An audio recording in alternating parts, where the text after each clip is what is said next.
You know how they say, it's not the destination, it's the journey?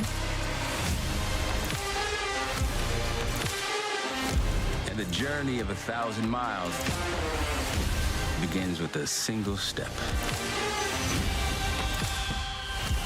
And you know what? They're right.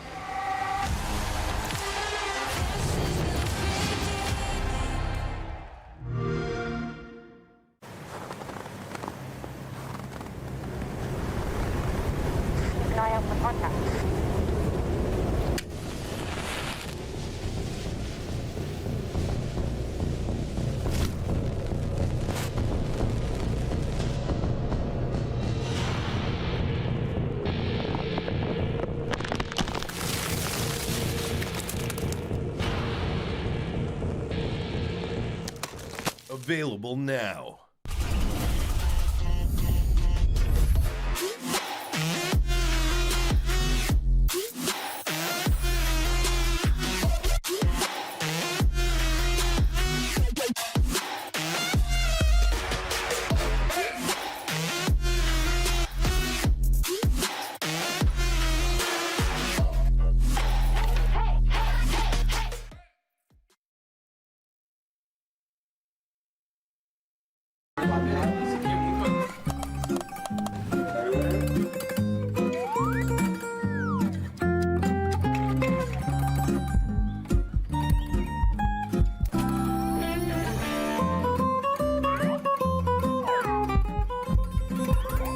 Yes!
It is Grand Finals Day in the SAL, which means it's time to crown a champion for Stage 2. Furia did that last stage, and they have the chance to do it all over again here today.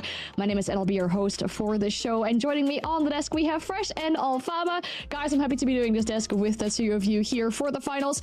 Fresh, I assume you must be feeling very excited for these two to go up against each other. Yeah, I can't wait. I love seeing Furia taking on their little brothers of W7M and beating up on them every single time, because that's what the head-to-head's been, and I'm sure we're going to go on to that in great detail. But I actually think it's probably the two most informed teams in the entire of SAL right now, so very much looking forward to it.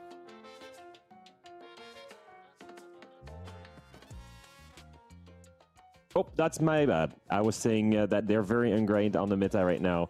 I think that they're really abusing the gunplay and also abusing the shields play, having amazing shield players on each side. I think also they're benefiting from the fact that FaZe has been dropping a little bit after Boston, and NIP has been challenging the Liquid guys for that top 4 spot. So really, they're using that opportunity to come in, be the top 2. Furia looking at one of the most consistent stages so far that we've seen in a long time. Since 2023, I think, I've not seen Furia being that dominant. Wow, that's an impressive thing to say for this roster. I mean, they can show it once again here today that they are the strongest inside of the SAL. Let's set the stage as well then for this grand final, because you are looking at Furia going up against W7. And the top inside the SAL has shifted just a little bit, and there's a chance for Furia to defend that title. It's been a whole year since W7M was actually able to beat Furia, and they played 7 games since. So there's a big opportunity for W7M to finally smell that revenge. But when we speak to these players in the interviews as well, they know how difficult this matchup is. They know how tough that task is that is ahead of them, but can they do that today inside of this best of 3? That's the question that we'll be looking at.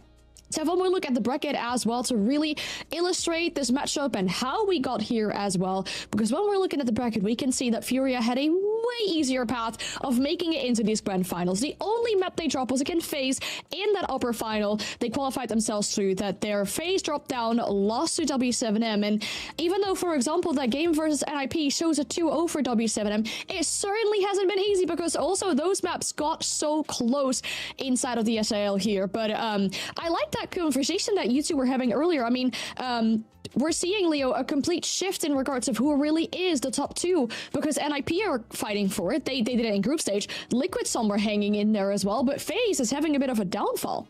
Yeah, we've seen Brazil being top heavy for a long time, right? But that top was never really challenged. We used to have FaZe, Furia, and then it was up for battle. Generally speaking, probably W7M and Liquid would make the top 4 historically, right? And then we've seen the rise of NIP, the downfall of Liquid. That's already started breaking that top 4. But then NIP in the BO1s started upsetting the big teams and beating them, almost all of them actually.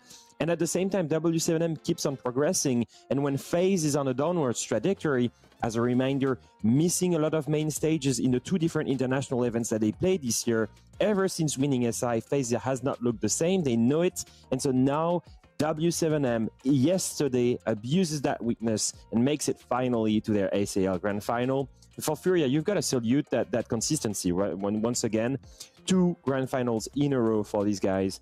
And if you look at their international performance this year, once again, they win reload, top 3 at DWC. You're looking at a team that is so consistent, so strong, coming in this grand final as heavy favorites. Yeah, absolutely. But they will have only played, 5 maps? 2 against W7M previously. Obviously, it was a 2-0, and then 3 against FaZe. Whereas W7M themselves, they're coming into it with a little bit of momentum because they've played a whopping 10 How many maps rounds, across the playoff Jack? series so far. Yeah, the amount of rounds. I mean, just thank God there wasn't more games against NIP because those guys went to overtime in every single map they played inside of this playoffs bracket. So yeah, but W7M, they've played double the amount of maps that Furia have played recently, so that can always affect things inside of a playoffs bracket as well. Yeah, I guess in one way you can say they're warmed up, but they've been tested way more as well in regards to their stamina and the way they're holding up with these games. But for Furia, as we said, the easier path for them for sure. If they do win here today, that doubles their SI points and it moves them share the first with Weibo, and that's even to see what's going to happen at the major. So in the context of what can they do here besides crowning themselves as champions, that is absolutely huge for them as well. And the funny thing was as well that production told us as soon as W7M qualified to the final, Hurts actually went and tweeted, you know what? We're the SAL champions already. They apparently don't have to play this best of 3. Leo, they can already tell that they will be winning this matchup today. I mean, they will go into this with so much confidence, right? They've dominated this matchup for a long time, and like Jack said, it kind of feels like they're the big brothers of W7M. I've mentioned it a couple times already. The way W7M plays is very much the same as Furia, right? They abuse that fast-paced aggression. They rely a lot on gunplay, and the real masters of that art, the one team that was always dominating, abusing that playstyle, well, that was Furia, and they're still the kings, I think, of that playstyle. They've looked even sharper this stage, and I think it's because they've slowly but surely really removed some of the flaws that this roster had. They used to be lacking discipline, which would punish them in BO1s. They've improved on that. Look at their stage 2, almost not dropping a single BO1s, except for a few ones, literally way more consistent than last stage. At the same time, I think that Felipox and Igor's job looking at the strategy of this team has really been stellar. They've improved drastically, abusing the right operators at the right time. And then JV92 and KZ on your screen going absolutely crazy in terms of KD, but most importantly in terms of entries, making them not only the best attacking team worldwide, but also the best team at winning opening engagements worldwide. I've been bullish on this team for a long time. I've maybe even been an apologist for this team when they had a tricky year in 2024. So I finally feel quite vindicated that Furia have had a real big period of consistency. We saw it in 2023. We're seeing it again in 2025. I think looking at their games and looking at their games specifically inside of this playoff bracket, I feel that they are the most unpredictable. Their opponents can't predict a lot of what they're doing, but the most in sync team. They're the most dynamic team. They know what they're doing, and their opponents often don't know what they're doing. You know, I looked at their game yesterday, and there was KZ, there was Hertz, there was popping up in places that you wouldn't traditionally expect them, and just finding kills and opening the rounds up. I was thinking back to the bank game specifically against FaZe, where, you know, FaZe were just not in it because Fury were not allowing them to be, and that's the level that they're operating at. They are, I mean, in my eyes, they are the favorite for this matchup, but also heading into the major, I would probably call them the favorite for the major as well. Wow, that's a big promise that we're putting on the name of Furia, especially when we're looking in towards that international tournament coming up in just a few. But some good practice rounds, I guess they can get in here today against W7M, their opponent for today. And you've already mentioned it, they played so much more. They played almost 100 rounds of competitive siege in the span of 2 days. Now that is a lot. Your average ranking session probably doesn't span that much in the size of 2 days here.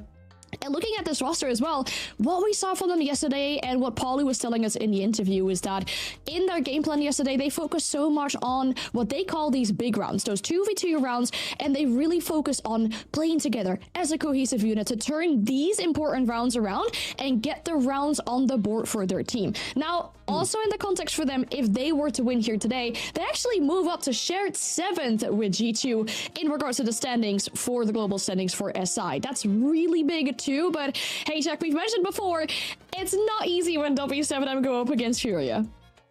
Yeah, absolutely not. They tend to lose up against Furia, and that kind of, it just is what it is. I am going to liken it to a big brother, little brother scenario, because this was the team ultimately that replaced the Furia roster on W7M, right? And they've got a lot of exceptionally talented players, you know. They've got VODs, they've got Lobin, they've got Palu, they've got big front threes, they've got Shields players. They mimic the style of the current Furia roster, maybe just to a little bit less effect, Leo, and I think that's probably the limitation of why they always lose to them, but that doesn't make them not a great roster in themselves. It just means that they've not broken through that ceiling yet. Yeah, and I think it's a question today probably of mental, right? Because whenever you have such a long loss streak against the same single opponent, I believe, Jack, that it's got to be something a little bit of, I guess, pressure, nerves hitting you because you never beat them. When they join the lobby, you think of their names. When you're in the game, you don't kill a certain operator. You kill the player that's in front of you. And I think that's something that's been consistent with them. My real question mark is, how much do they care about winning that grand final? They've made it to Munich. They've made top 2. It's consistent improvement throughout the year. I think maybe they can remove a little bit of that pressure. Furia is expected to win that grand final. They're not expected to win it, and that should be a tool that they use to go in this with the right confidence to win.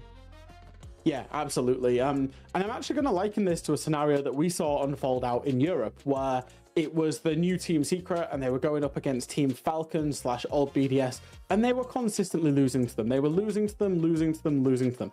And then in stage 1, and specifically it was Mowgli going up against the Falcons roster, when he managed to beat them, he smashed through that ceiling, that mental barrier, that blockade that he was facing when he was facing up against this team, managed to beat them once, and then started beating them consistently and really allowed that team, and we saw what Team Secret did in the summer at AWC as well, allowed that team to up their performance level.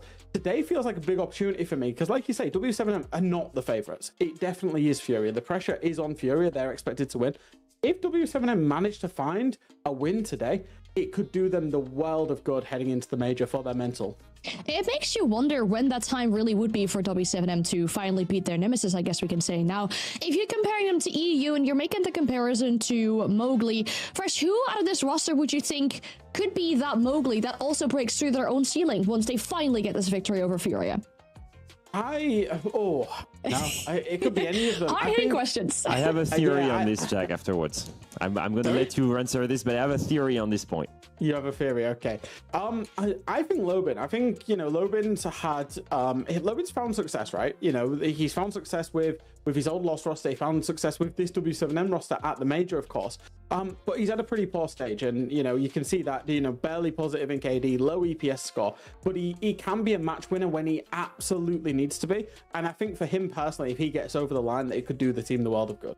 Yeah, looking at this head-to-head, I really like this comparison between Hertz and Lobin. I feel like they are the two entries that are supposed to be the crazy fraggers, right? The ones that will go into the room and do something unexpected. And I think that Lobin, like you said, had this role for W7M. And I will argue this, it could either be Lobin, the Mowgli of W7M, or it could be VODs, because I think that the two of them can have that craziness. My only issue with it is that they're inconsistent with it. And if you look at the side of Furia, Hertz, he's been super consistent during the stages, but most importantly, whenever he's not consistent, you have KZ to step up. And that's the big difference between W7M and the likes of Furia. Because if you look at Hertz and KZ, it's the yin and the yang, right? It's the two ways to be a good fragger, but one is extremely aggressive and the other one is really passive.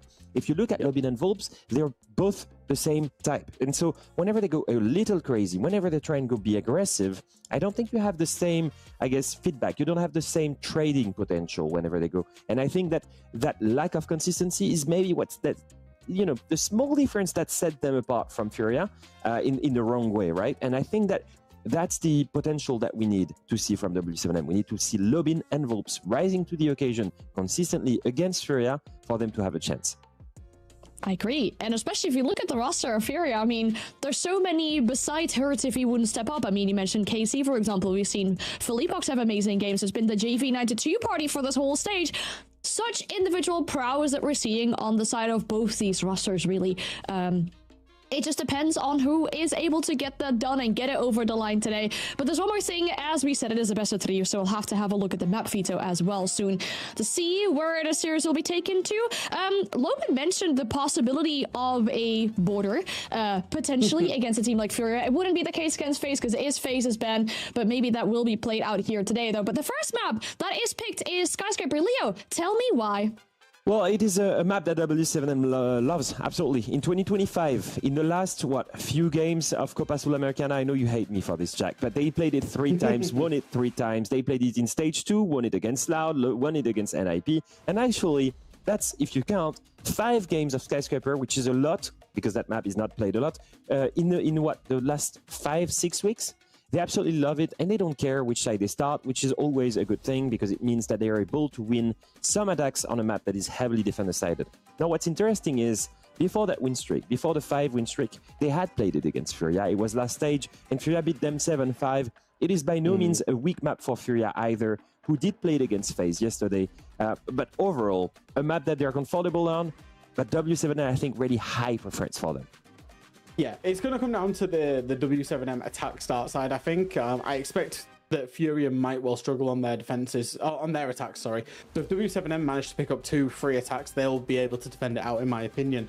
And then moving through to Clubhouse, this is an absolute classic map, Leo. Like, I think it was stage 1. We saw both of these teams play on it. It was one of the weirdest clubhouses that I can remember, at least. Yeah, and I just keep thinking of W7M on Clubhouse, and I think of that 9-0, that 7-0 against 9Z. I think that was the 9-0. Yeah, I was thinking of 9-0 because it could have been literally, because I felt like I was watching some kind of, I don't know. I'm not gonna make that meme, but there was something about the hydrogen bomb going on that Clubhouse game. He was going absolutely crazy, and I think that Clubhouse is just. It's the home of Furia. They love it so much. But W7M are so strong on it as well. And so looking at this one, it's a map that they've played against each other. It's a map that, once again, Furia has taken over W7M. No surprise to see them going back here.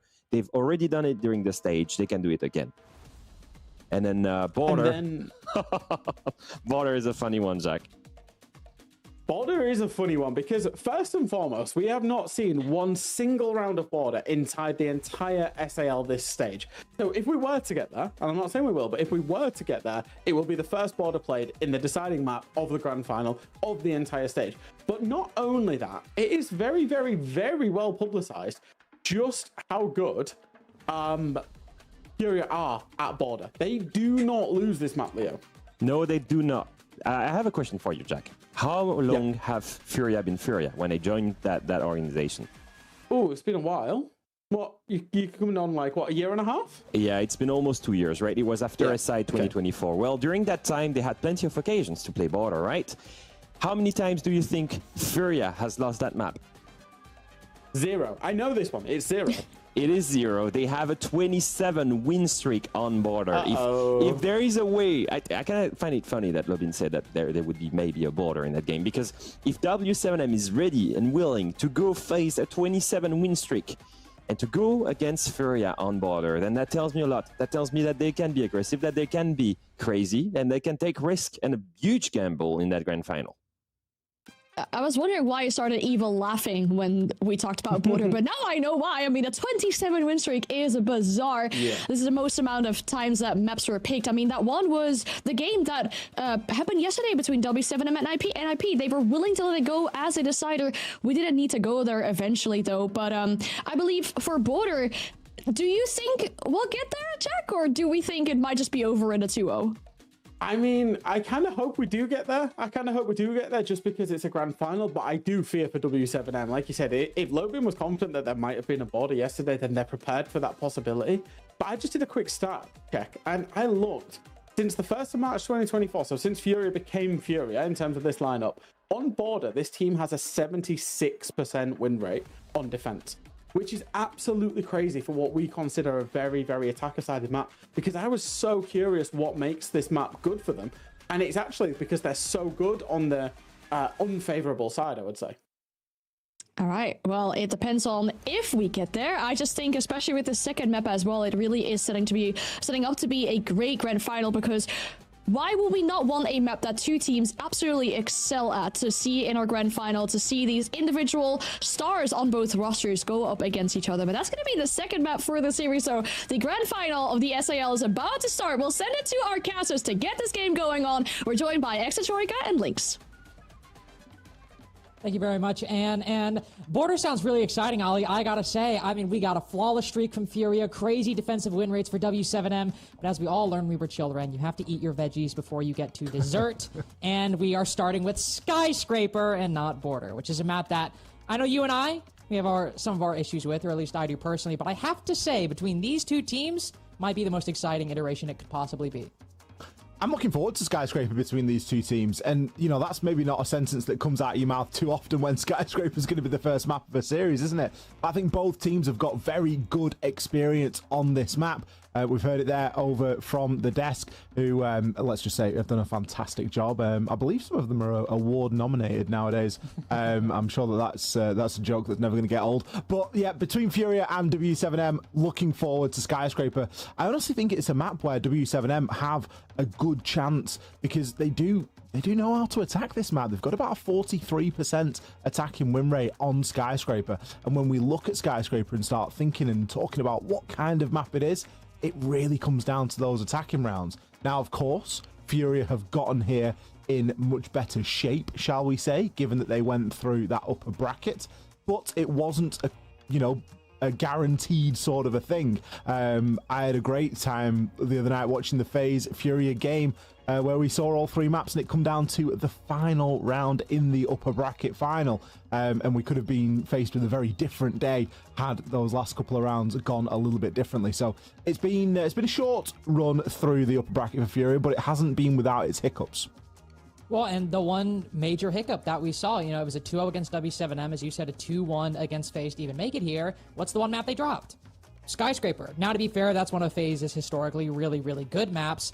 And it was still a very close 7-5, and to your point, came down to those attacks. FaZe winning 3 attacks and winning 4 defenses. And on that first side, we have a lot of disadvantages, albeit on, only minor ones, maybe a 3v4, but still situations where FaZe had to recover. Somebody like Souls had to get like a 2k on Glass late in the round to bring that back against Furia. So even though this is a map that has been an obstacle for Furia, an obstacle in the loosest sense of the word, let's keep that in mind, it is still one nonetheless, and one that was still close by the end of things. So all that's to say, I'm equivocating basically every other sense when I'm talking about Skyscraper. It was an obstacle, but it was still close, and FaZe needed to come back, but it was still... That's the point we're going to be making a lot in this series, is while Furia are very good, and you always have to kind of consider these things that they're good on pretty much every map. This is still a series in which W7M have not beat them. I think they're 0-6 right now in the past 6 times that they played. This is by far and away Furia being the favorites in this matchup. This is by far and away Furia still being their nemesis inside of the SAL. And meeting in the grand final, I can't think of a better way to see if W7M can get that first victory. Now, I need to clear something up, Lynx, because you put me on the record earlier. I did do that. And I'm not too, I don't know, I'm doubting what I said to you. Lynx asked me how many rounds I think are going to be played today.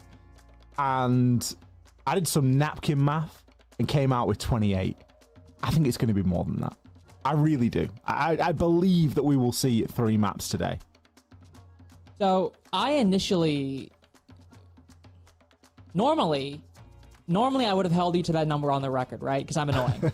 And I would have been like, nope, you picked 28. For those who can't count, by the way, that has to be 14 rounds per map, 8-6, 8-6. Whichever way that goes, feel free to leave up to your own interpretation. But Ollie thought that it was going to be 8-6, 8-6 both maps. And normally I'd be annoying and hold you to that. However, given the maps that we saw, I am also inclined, one, to let you change, but also inclined to believe that we could go to 3 maps. Skyscraper is a map that W7M have a good history on. That obviously, this is more a narrative point than an actual analytic point, but this is the map, if I recall correctly, that W7M actually knocked Furia out of Montreal major contention all the way last year. So it is a map that, when it comes to high-profile victories against Furia, W7M certainly have some good ones. It's also a map that Furia, as we mentioned, have struggled recently against really good teams. being example, the one map they've dropped so far. But then you get Clubhouse later, which is a map that both these teams are really good at. Both these teams have played 8 billion times. There's a new number for you. And then we get Border to wrap things up. I just hope we get to 3 maps so we can see Border, honestly. Like, whoever's right about the numbers, whoever's right, whether it's 28, 14, 45, I don't really care. I just want to get to 3. I want to see how both these teams perform on Border. But we have to get through Skyscraper first. It'll be Furia starting on the defense, W7M starting on the attack. And I imagine those attacks will gain a lot of scrutiny from us, Ollie, in this first half. Well, they're going to, aren't they? But they have one of the higher percentage attacking win rates on this map inside of SAL, and maybe one of the highest in the world. I mean, 40-odd% on Skyscraper. It's up there, isn't it? And it isn't as if it's a map that they haven't played too often, or they've just had, you know, a really easy 7-0 or something like that. I mean, you had 42% in NA, you'd probably think, they've probably just got a couple of 7-0s on there, wouldn't you? But it's not been the case. We don't have that here in SAL. It's very different. It's a lot more closely fought. Into the action then. Thanks for bearing with us. We just had to remake the lobby before getting into things, hence us having a little delay before getting into the game, but we are underway with our grand final here for the SAL Stage 2. W7M Furia on Skyscraper, with W7M starting on that attack. A Clash and a Cade is what they have chosen to remove. Interestingly, leaving things like an Azami in the mix. And similarly, on the side of Furia with the shield ban of the Monty, this time the Nomad has gone as well, maybe speaking to some of the flexibility that Furia want to be able to play with here. Well, and the Clash ban from W7M speaks to Furia specifically. If you've been watching Furia Skyscraper a decent bit, you'll have noticed that one player in particular liked to play Clash, and it was Herds on Office and Exhibition. I believe it was Herds. Basically planting that shield outside of the mini-bar rotate, just constantly swinging outside, basically creating a very difficult position for teams to push through. And FaZe banned it first against Furia yesterday, I imagine for a similar reason. I would not want to play against anybody on Furia, let alone Herds, KZ, or any of the big fraggers with literally just a movable, bulletproof shield in front of their face that they can pre-fire it from you behind. There's also a pretty classic setup from Furia. They like to contest Office and Exhibition early. Very fluid setup, I would say. Just some traps and some reinforcements over here. But Herd's already kind of thinking about giving it up early. KZ doing the same as well. I think this is the right call, Ollie. You've seen Furia overcommit sometimes, and, well, speaking of overcommit, wow. I actually didn't think he'd get that kill. I thought Palu might know about that, but Herds just sprays through the wall, takes one down, tries to take a bite out of another one. Don't think we'll be able to land that fight as Volps takes some more damage around the map. Nice trade by Dodez, but ace for an Ella, I'd make that deal. Yeah, Hertz is kind of giving himself away a little bit there. He's done a lot of the hard work, though. Half of the round burnt. Ace is gone. Those walls have been opened in toward Office side, but still got players like KZ kicking around. That second logic bomb and the three ping, the Z ping there at the feet is going to give the indication away here that the B7M know exactly where this player is, but really what are they able to do about it? At this point in the round, still contested Office. Furia happy to stay here for the majority of the round. Volps has been downed. It looked like over near toward Black Stairs and finished off by the Toxic Babe canister from Nade. The B7M, they're not even able to get their foot in the building right now. Ooh. Oh, that's a huge spot by Dodez. If you're paying attention earlier, that concussion, I don't think detonated in the proximity of KZ. So that was, I think, almost entirely a face check by the Zofia. Good mechanics being able to win that fight, taking that heads-up engagement and gaining some control on the opposite side, but things aren't going all that great. As you mentioned, Volps getting downed and finished off earlier, I believe from a bear mat, all the way over by Black Stairs. Not entirely sure. Felipox spots one crossing, though. He's got to be careful with that kind of engagement. Dots gets the initial spot, fires the initial shots, but backs up as it might come down to Lobin, pushing up main stairs off the back of a flashbang. Moves through the barbed wire as Dots moves in from above with the pinch. Excellent flick on a JV92. W7M finally gets some solid control of the site, but with only 10 seconds remaining. How well can these Furia defenders hold on? Nade playing close, Felipox playing long. It'll have to come down to the second. There's one. There's two! Want to make it three? Or do you just want to stay stoic and win it off time? Furia already shooting off fireworks in the first round as Felipox gets a 1v3 to start. Coming a lot closer than it really should have done there. That round really hung in the balance for a large portion of the time. Furia did a really good job of extending into Office and holding ground over there. But I don't know did they stay too long? Did they just get a little bit too antsy? Maybe peeking a couple of things that they didn't need to, because there was a big window of opportunity there for W7M. And it was only because Dots was literally 1 HP after previous and earlier engagements in the round that it became a big problem. Because Felipox then doesn't need to land any shots. He's using the 9mm on Frost. It's a real dumpy fire rate. You're not able to really chain and spray transfer onto multiple opponents. It can be quite rubbish at times, to be fair. But he's made it work. Low HP players, and Dots the one with the kit. The time, well, it was running out already. W7M, they were looking to move in, they were looking to try and get that plan down, and if they'd have just bought themselves 10, 15 extra seconds at the start of that round, you can see how it works out for them. So not a terrible start on the face of it, really, for W7M, and I think that Furia really being put under pressure early on to come away with a clutch to pick up round 1. Attackers are moving out to locate a bomb and defuse it. At least an exciting start. We can all go around that. Hopefully an omen for the kind of game that we will have. You're sticking with a very similar lineup to what we had last round. I think at least 3 of the 5 operators that we saw previously. Fenrir, Malusi, and Frost being brought back into the lineup. Loban also not going for the same operator, but going for the similar role. Looking to lurk down below. Potentially find a way up main stairs, or house stairs, excuse me. Could be an option if he so wanted. I think it's also pertinent. Herds bring in the Warden, as we have Dots bring in the Blitz as well, trying to find some minimal counterplay. Just peek through any of these blinds. It seems to be a very quick shout by Dots, who hops in, takes the fight with a KZ behind the bomb chassis. Loban moving up from behind, as Furia taking shots from all over the place. Loban just gets the finisher on one, but W7M have taken complete control of the site. Herds left alone for the moment, might have to back out, communicate with Felipox, isolates that 1v1, Felipox with not another Furia recovery, as it's a shield 1v1. No C4 for Felipox. This will have to be off gunplay. Smoke goes in, there's the spot, the blind goes in next. Oh, with a melee, well timed, as he does survive very briefly, but the next melee is much more lethal. 2 1vXs to start, but going to different teams. W7M tied the game, and Dots, ever the reliable shield player. And that gives us a sneak peek into what we are to expect today here between these 2 titans of SAL. What a brilliant attack from W7M. Really straightforward, and something that you often see teams attempt, but just the timing of it was beautiful. Very easily able to get the Blitz in through to office and immediately made good on it.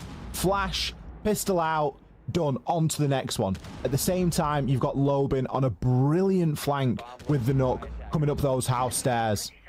And it didn't really matter that he only got the kill onto the downed player, because he was just there for those rotations. If it held on to Dragon a little bit longer, he'd have got the player that was rotating back to site. I believe it was Herds at that point.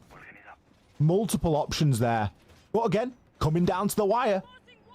You can bust through the front line of Furia, but you've still got that solid back line to go up against. It's very often Felipox in that hot seat. Not an easy opponent to go toe-to-toe with when everything's on the line.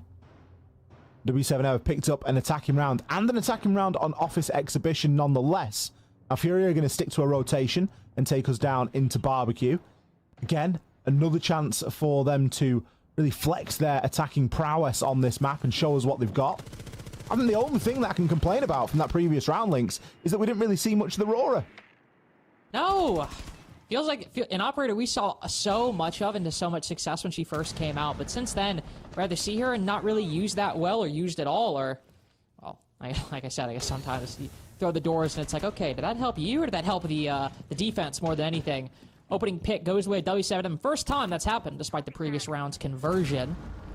It's on to Herds nonetheless. Furia again contesting Office Exhibition quite heavily. And that's a bit worrisome for reasons I will mention after we have, or once we have a little bit of a pause. I do like the introduction of the Azami by Nade, one of the strongest operators in the game, but particularly on this map, at holding either Shrine or Drum, whichever you want to do. In this case, Nade choosing the latter. This is going to create a massive foothold for Furia to remain on this defense. But Ali, as I was going to mention, Furia the last time I remember them really holding off this exhibition, one of those occasions was against ENX last stage. And, well, it went extremely poorly. And I really hope Furia calm down a little bit and don't get too overconfident, because extending that far has cost them before.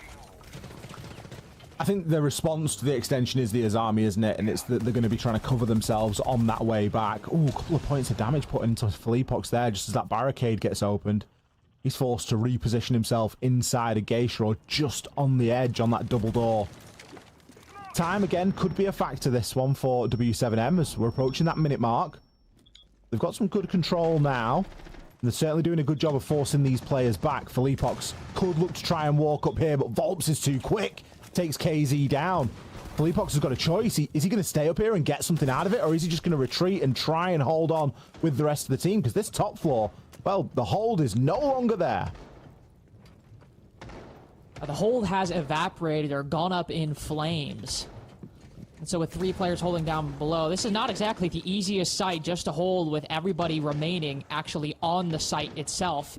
You're going to have to back up to places like delivery, places like just restaurant at large. Holding actually inside of the site with all that vertical, with how constricting the setup can be, it's difficult. Lobin, I don't know if that's a vertical angle he made or one made by the defense, but finds JV92 sheltered inside a bathroom. There's one. Quick find by Nade as Dots rushing into the late round. Fortunately loses his life, but so much damage has been done. It's W7M on cleanup duty.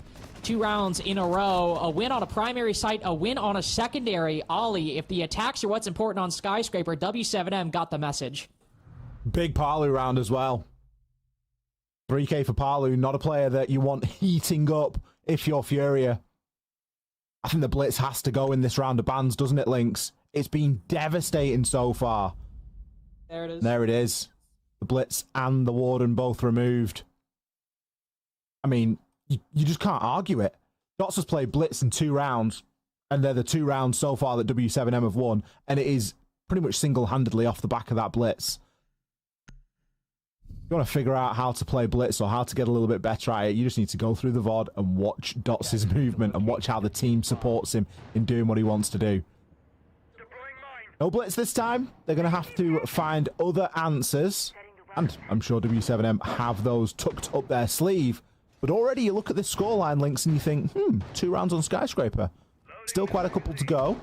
Not looking too bad at the moment for W7M. Furia, I think there's some players on that side that haven't really heated up just yet. Does JV92 know we're playing the grand final? He's 0-3.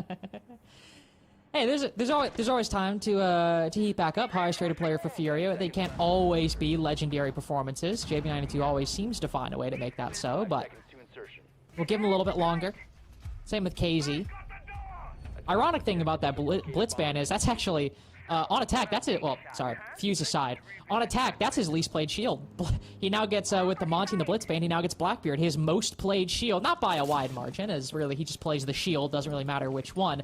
But just ironic that now Dots is punished by playing his favorite shield operator. And arguably the more interesting thing is the Warden ban from W7M, because whether they bring it or not, Furia are going to have to be worried if a Ying is brought, or whether it even might be brought. You won't know until, well, you know, or you find the rest of the lineup. So Furia might be a little more nervous knowing that they don't really have any great tools to deal with those Candelas with that Warden off the board. Furia, I think, running things back entirely. Same operator lineup from the first T-Karaoke defense. And Herd's playing the exact same position. I have to say, Ali, I'm surprised the Azami is not making another appearance. I think the Azami for this site is not crucial, but certainly makes your life a lot easier, doesn't it? Especially if you're holding over here. Absolutely. Look at Herds and you think, I know you've got a couple of Grismot mines, but really? You were quite easily picked off last time. Sure, there was an opening kill that Furia were able to get. I guess it depends on how well these concussion mines go in. We can see that Dodez is putting those in now, and he knows that there's a player still kicking around in there. I'm not sure if he's aware of the player in Exhibition as well. He's certainly going to need a little bit of help from his team if he's going to be trying to take both of these engagements on. Palu, he gets lowered there as he was just poking his head over in toward Geisha. And if we thought round 1 was slow for progress of W7M, round 4 is even slower right now. I think important thing to note, W7M were not committing to a clear early on. I think Dota's just gaining information. They were considering pushing Geisha, but now he rotates over and is thinking about making that play, but he's revealed his position twice, once by shooting the default, once by walking into the F-Naught. Oh no, this round is turning into a disaster. 3 kills fly the way of Furia, make that 4. And Palu, who was the first one to take any bit of damage on W7M, is the last man standing on 1 HP. W7M think they might have a good idea on that side, but kind of ironic, given how long they spent clearing, taking their time, walk right into an F-Naught on house stairs, mistimes the whole push. Feels like maybe W7M thought they had a lot more than they did. Nice shot by Herds to end things. T Karaoke, the only site working for them, but at least it ties the game. Do you get the impression that we need a little bit more drone information from W7M? Because they've got very clear ideas of how they want to play, but like you say, that flank would have been generational had it not been for an FNAT. But as soon as the FNAT's there, bang, the game is up.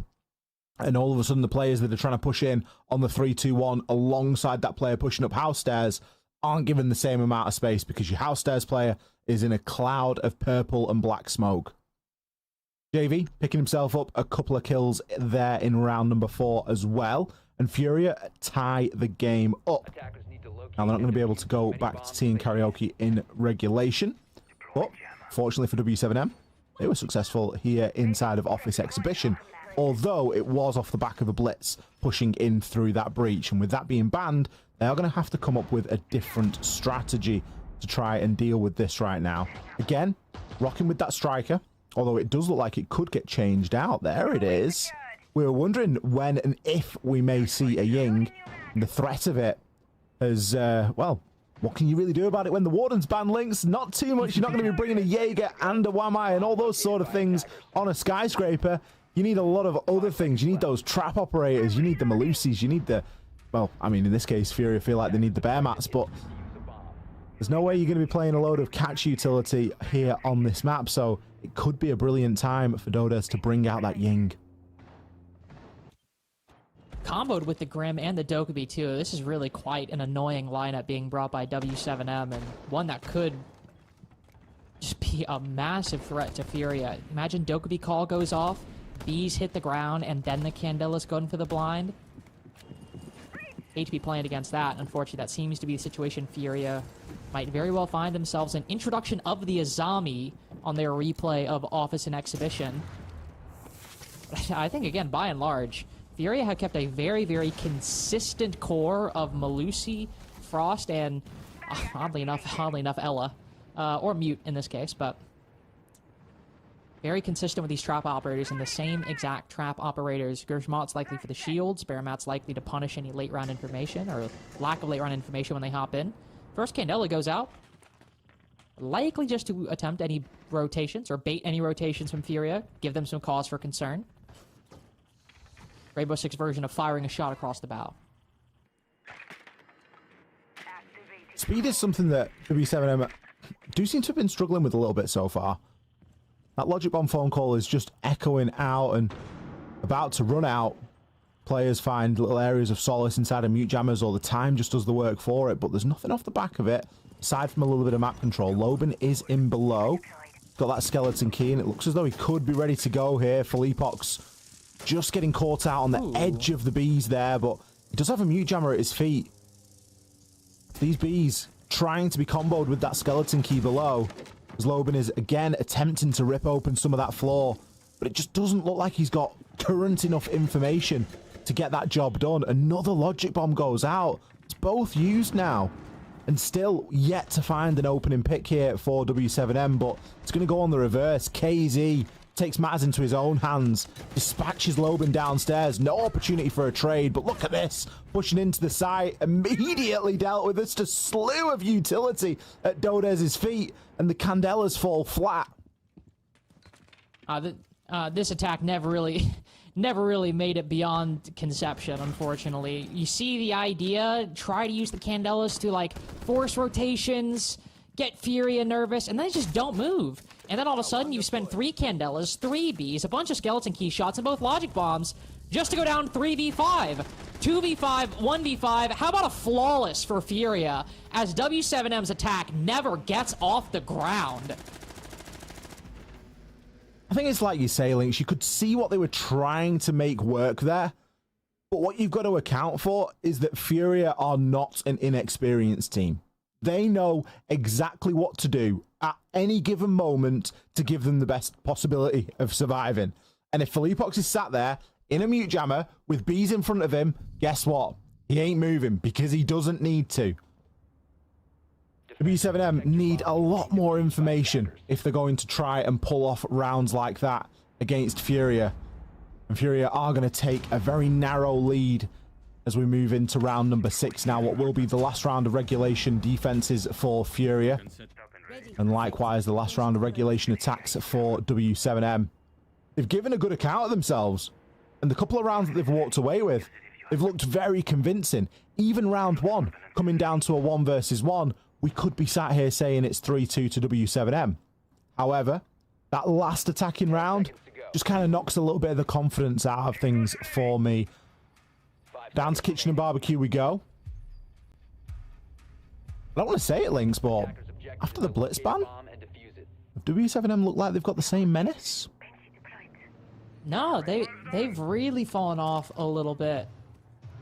And if you want to go back to that first round, a lot of those kills came really, really late in the game. And by taking a lot of time, as we've talked about, as without that blitz, time has been an ever-present issue.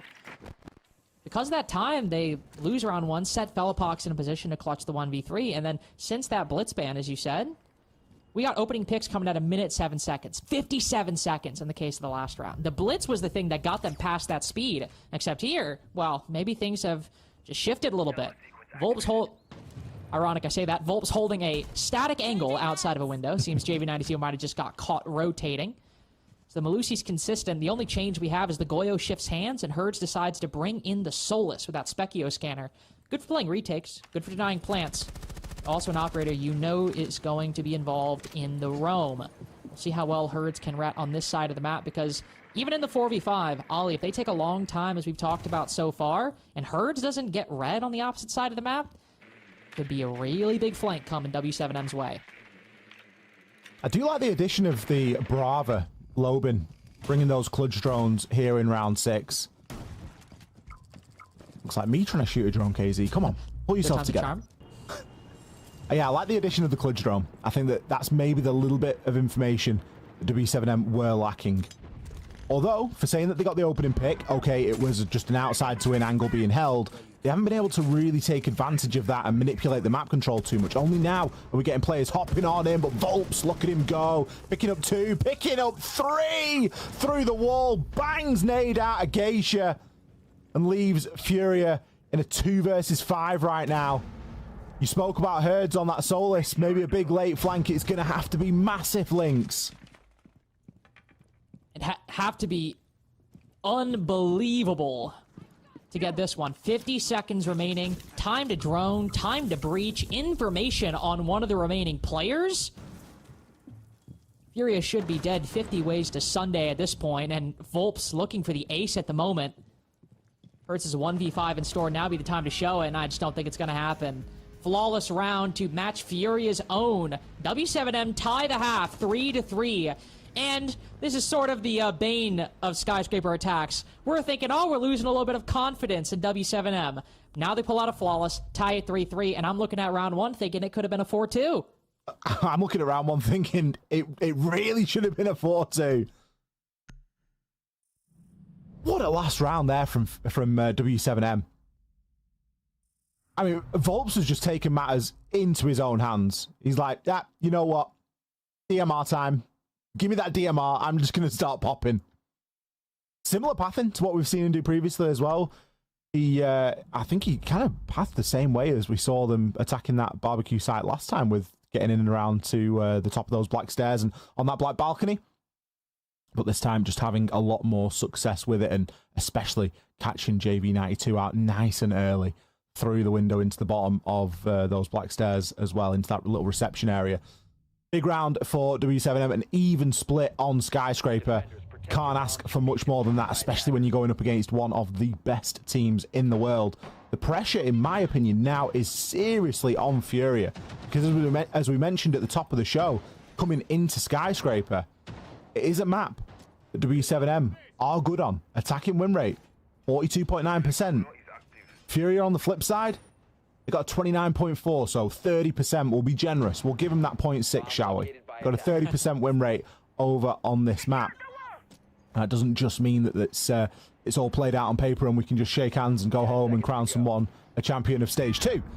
But it is going to give us somewhat of an indication as to what to expect over the next 7 rounds. The Malusi and a Clash removed by Furia, and the Bees and the Dokkaebi taken away by W7M. Furia, famously not a big shield team. They'll play the Blackbeard, and they will play a Blitz and a Monty occasionally, but it's not something that we really look to and go, yeah, that these guys bring the shield religiously. But instead, targeting that Dokkaebi and that Grim should give at least the side players and the roamers in some instances a little bit more security. Whenever I see Furia bring the shield, it kind of has the vibe of like they're filling a contractual obligation. It's like, all right, you know, we get the way the game is. We'll bring it a little bit. We can't not play it. We can't not be at least competent at it. And not say they're bad at it by no means, but you're absolutely right. Not really a shield team. Not really a team where I see them bring the shield. I'm like, oh, we're about to see some. Whereas honestly, for W7M, I really enjoy watching Dots play the shield, and if he doesn't do it, I sometimes feel a little sad because he individually and the team is really quite good at working it. Right now, first engagement. Ooh, that's a really well-coordinated double swing by W7M. Blackstairs player catching the attention. Ooh, the other going in for the finisher, and then KZ immediately springs into action.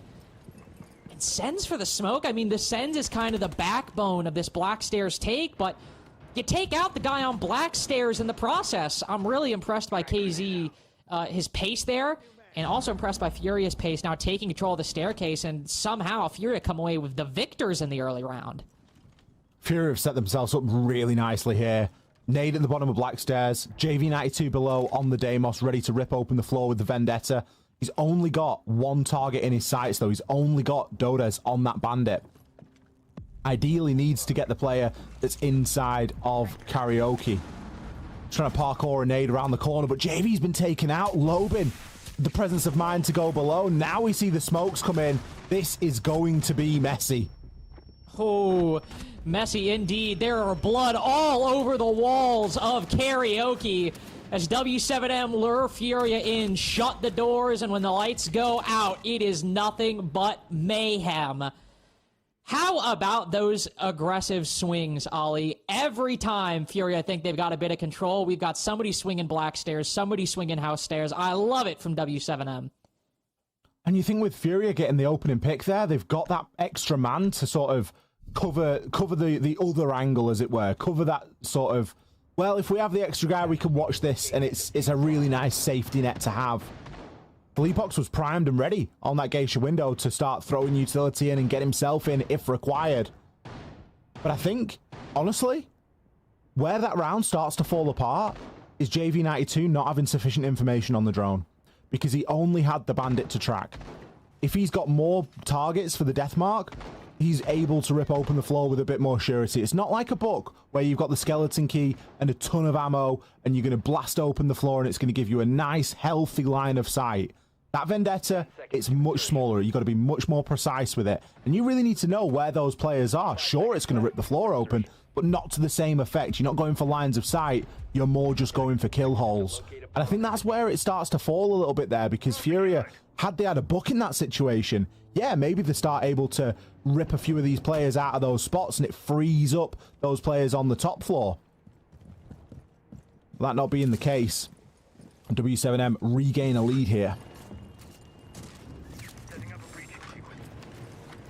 Bring out another dastardly lineup. We've got Cade Tubarao and Azami and Mira. We got like the best ops of two different styles of defense. You got the Kibas and the Mira to create angles and little shields you can swing around, contest control. Oh, what the hell? KZ deciding just to get crazy with it. Runs in, gets the guy behind minibar, but again, W7M, once Furia get in, start letting those guns go wild. JV stuck outside. Ooh, misses an opportunity for a kill. Another player looking to double up on this swing. Palu, very quick one to finish off with that TCSG. Furia almost have me believing with the pace that they set, but W7M show that they'll need a little bit more to deal with these defenses. Dodes and Dots just sitting top house for the moment. Know that this round is basically won if they just hold their positions. Herds is out of Yings. He's out of Candela. He's out of Smoke. He's got no health. It's not happening. Just don't swing. Just do not swing. I repeat, do not swing. I don't care if this man crosses. Got a 2v1. Just finish this out nicely. Herds will attempt the plant. Dodes starts moving in, will likely force Herds off. No, he actually gets it off successfully. Got a little bit of time to recover, but Dodes, waiting for him to hop up, plays it perfectly. 5-3 now for W7M, and Skyscraper, round by round, is looking more and more like W7M's to win. It's looking more and more convincing, isn't it? I think we'll probably see a tactical timeout off the back of that round. Something that Fresh spoke about on the desk, and he's right, by the way, is that Furia have done a really good job in improving where they've lacked discipline previously, particularly in best of ones. The discipline has been a little bit of a problem, but because they're such a good team, they get away with it inside of a best of 3. Maybe that last round, definitely, and maybe the previous round, little lack of discipline, just sort of sending it, trying to go for that full send, and it works to a point because they get themselves in a 1 versus 2. Anyone on the side of Furia is capable of winning a 1 versus 2, by the way. That's not the problem. It's that they had a lot more tools at their disposal. They had a lot more potential to whittle that round down. It didn't need to be such a bold and aggressive round because W7M are ready for that kind of play style. They're hyped up for this game. There's a bit more on the line than SI points and who's the champion and all that. There's a lot of pride between these two teams, and there's a good level of banter. And I don't think that W7M are going to get caught out by cheap tricks and Furia going quickly. It doesn't surprise me to see the timeout come in there at the end of round number 8. And I anticipate that the topic was a little bit of discipline. Come on, guys. We don't need to rush this. We just need to go through the motions because they've got it if they do. But when they just throw bodies at problems, W7M are hitting today. Palu's 9 and 5. I mean, nobody on W7M is getting a performance. I'm like, oh, we got to see more out of this guy. Like, everyone's either doing the work, doing what they need to, or doing more than what they need to. And I appreciate that. I appreciate that greatly. We've got Herds and KZ showing up, but as we talked about, JV92 is still feeling a little lackluster. Though, honestly, what I would put down to Furia is not really an individual failing. I think for these attacks in particular, as you said, I think Furia just getting a little ahead of themselves, and that's a team thing, not a player thing. So hopefully we'll see a little bit more, I suppose, a little more calm, a little more rationality in handling these attacks, as W7M have proven that they are not going to fall for Furia's old tricks, and that they might be the little brother. But even in those younger years, they've had time to watch and learn, and are at least on Skyscraper, ready for what Furia can do. Bring in the shield now. Furia bringing in the Blitz, and I unfortunately think a little bit of a glitch with Herds, but no, also bringing in the Blackbeard, so double shield from Furia. We don't consider them a shield team, but I think they certainly are now after this round. I think Herds is still giving himself the option to change later on if he doesn't like the Blackbeard. He's reserved it. Yeah, if it doesn't stick, he's going to jump on the Dokkaebi or something like... Oh, no, Dokkaebi's banned, of course. He's going to jump on something else. Maybe desperate times, desperate measures. We often speak of panic Monties, panic shields. Furia not wanting to put W7M onto that map point, but again, looking to go quickly here. JV92 straight on upstairs. Palu with that opening pick, this time traded. Certainly no lack of pace here, though, Lynx. No, there is not. JV92's found the pathing to top black stairs. Dota's also trying to fight. Will land some very key shots. And it might be brief, but he still has control of this top floor. He's got the better angles. He's got the better positions. And he might have just slipped through. Take down one, make that the second! Fellapox and KZ make it easy for him. How about 6-3 at this point? Because Herds better go back to spawn and pick another operator, because I don't think Blackbeard is going to be the solution he's looking for. Chipped a little bit lower with a shot through the wall. Dodes, 4 kills. Single-handedly controls top floor. Single-handedly gives W7M map point. That's one of the best rotations we're going to see today. Somehow getting himself into karaoke. No, he's playing the Azami. He knows where his keepers are. And then both players for Furia are just lined up for him. He didn't even have to move the crosshairs. Hold mouse 1. Hold mouse 1. Pull down a little bit. 6-3 right now for W7M on Skyscraper. There was a question mark on this map. We know Fury are a great team. We know they've had a wonderful stage. But W7M, they're that little team that can, often referred to as the little brother to this Fury side. And so far, they have got Big Brother in a headlock. It doesn't matter how big you are. If you're in a headlock, there's only one way you're going. 6-3. Fury are yet to show us anything on these attacks. W7M, they can just move through the motions again. Back upstairs into tea and karaoke. Looks like it's going to be a fairly similar lineup, but with a few differences this time. Third's going to be on the IQ, and this time Filipok's on the Monty. So Furia, it does seem like they're sort of scrambling for answers and looking to rely on these shields to give themselves maybe a little bit more room to work with inside the map. I still would like to see the book if they're going to be going for that sort of vert play. It's going to be KZ this time over on Deimos. Let's have a look at this trip. Ooh, okay. So we shoot out the little cabinet. Get the trip mine all the way through. A little bit of trip action here on Sword's window as well.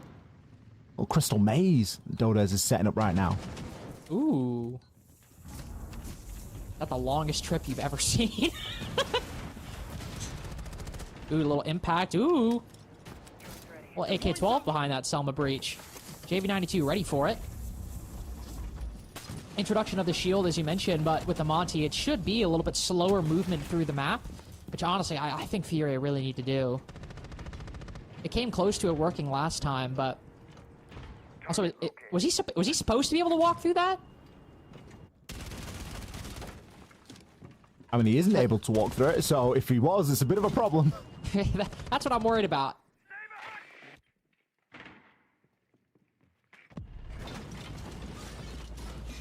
By the way, we got 4 people on this side of the map. We got 4 people over by Office Exhibition, if my eyes don't deceive me. Now Fury will try to deal with them one by one. Denari goes down.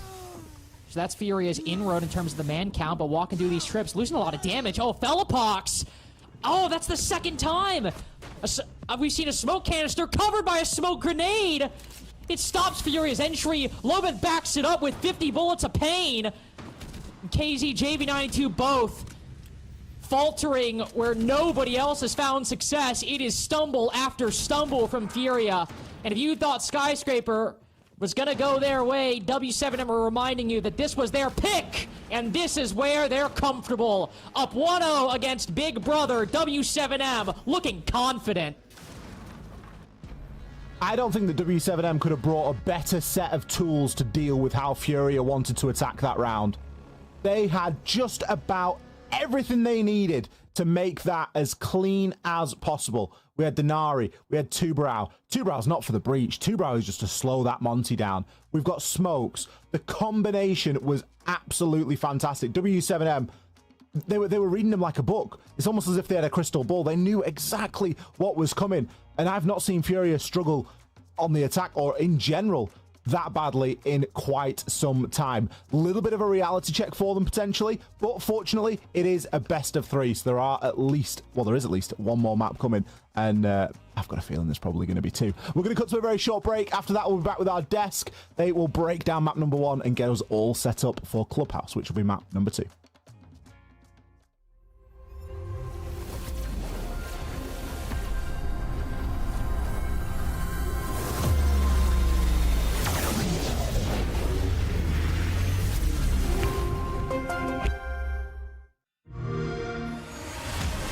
You know how they say it's not the destination, it's the journey? And the journey of 1,000 miles begins with a single step. And you know what? They're right.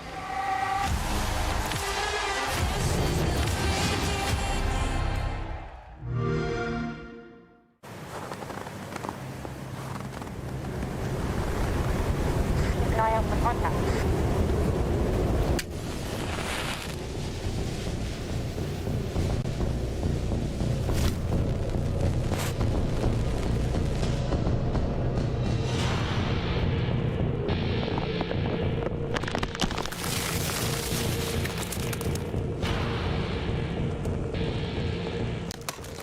Available now.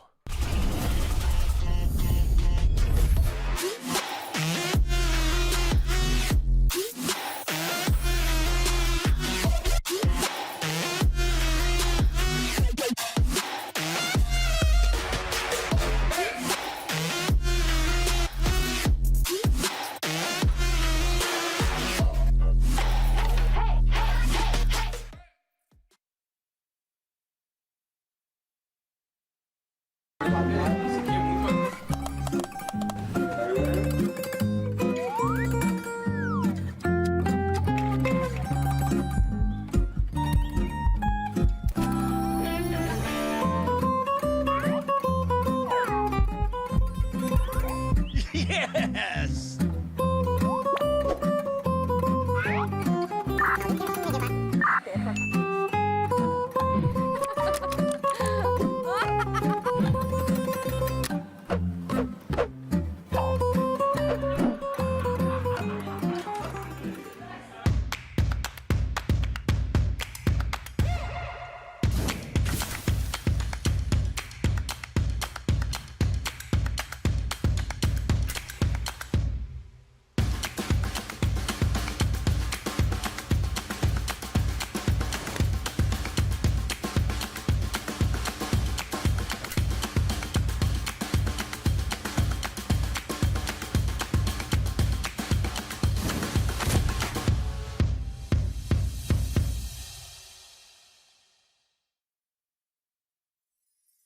What a dream start this is for W7M in the grand final of SAL Stage 2. They take their own map pick, and in my opinion, they make the big difference on their attacks. I feel like, you know, as the casters were saying, that could have been a 4-2 split. There was great shield usage. In general, Leo, I think this is really good stuff that we're seeing from W7M. Yeah, I was really happy to see their mood, their faces in the first few rounds, because I felt like they were going into this matchup the right way. They were having fun, they were smiling. You could see the talks that we had before, right? They're playing the Nemesis, maybe they should have nerves. Well, I don't think they look like they're nervous at all, and I think it started, you know, already in the very first round. Furia have to clutch to win that one, and I think it was basically the name of the game the entire time. Furia was playing catch-up with W7M. Whenever W7M was attacking, they first needed to lose a couple of rounds and a full rotations to then be able to adapt and bring the right operators. It felt like W7M was almost one step ahead, always, all of the time. And despite a few rounds like this one, for example, that felt a little bit disjointed, the rest was actually amazing. And then when they switched to defense, I mean, Dodes, he wins 2 rounds in a row just by himself. Triple kill, 4 kill, amazing retake. And it's just been a consistent theme for the best attacking team in the world right now to just not find a single solution, to stall, to not be able to problem solve the crosshairs that are put in front of them. And I think 2 very different strategies, but the abusing of the stalling with the Kaid, the Tuberaro and the smoke in 4 different rounds really caused a lot of problems for Furia to solve.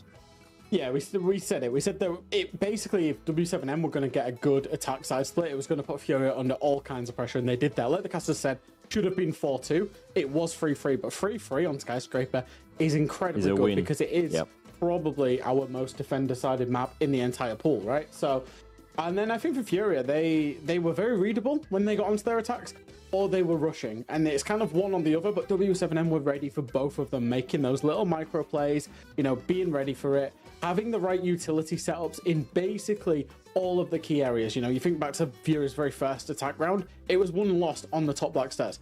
And then when they were pushing into office, and like Lynx saw, there was the smoke inside the smoke with all kinds of utility with the Denari and everything else going on. They had a very, very good read on what Furia were going to do, and they just did not let Furia get a foothold in the map. That defense half, like for W7M, just absolutely swung by, and they got the job done on their map pick. I thought it was a very, very good performance from them. What I think really is interesting is the 2 different playstyle in defense from both of the teams, right? Furia, they struggle against the Shields of Dots, who did an amazing job, as always, on the Shields, right? And they struggle, so they bring the Melusi, they bring the Frost, they bring the Ela. And so they really cluster all of the defensive setups with, like, the Fenrir as well, so, like, 3 or 4 trap operators per defense. On the side of W7M, because the wall denial is still open, you see them abuse that. So they abuse the Kaid every single round. Sometimes they even pair it with a bandit. They make every wall basically a bunker. They abuse the bunker style, they turtle, and they abuse the tuberaro, the smoke, to slow them down. And they're forcing Furia to problem solve a really methodical default kind of siege, which really threw them completely on the side. They could not play their usual gunplay. Now that was super interesting use of the right operators.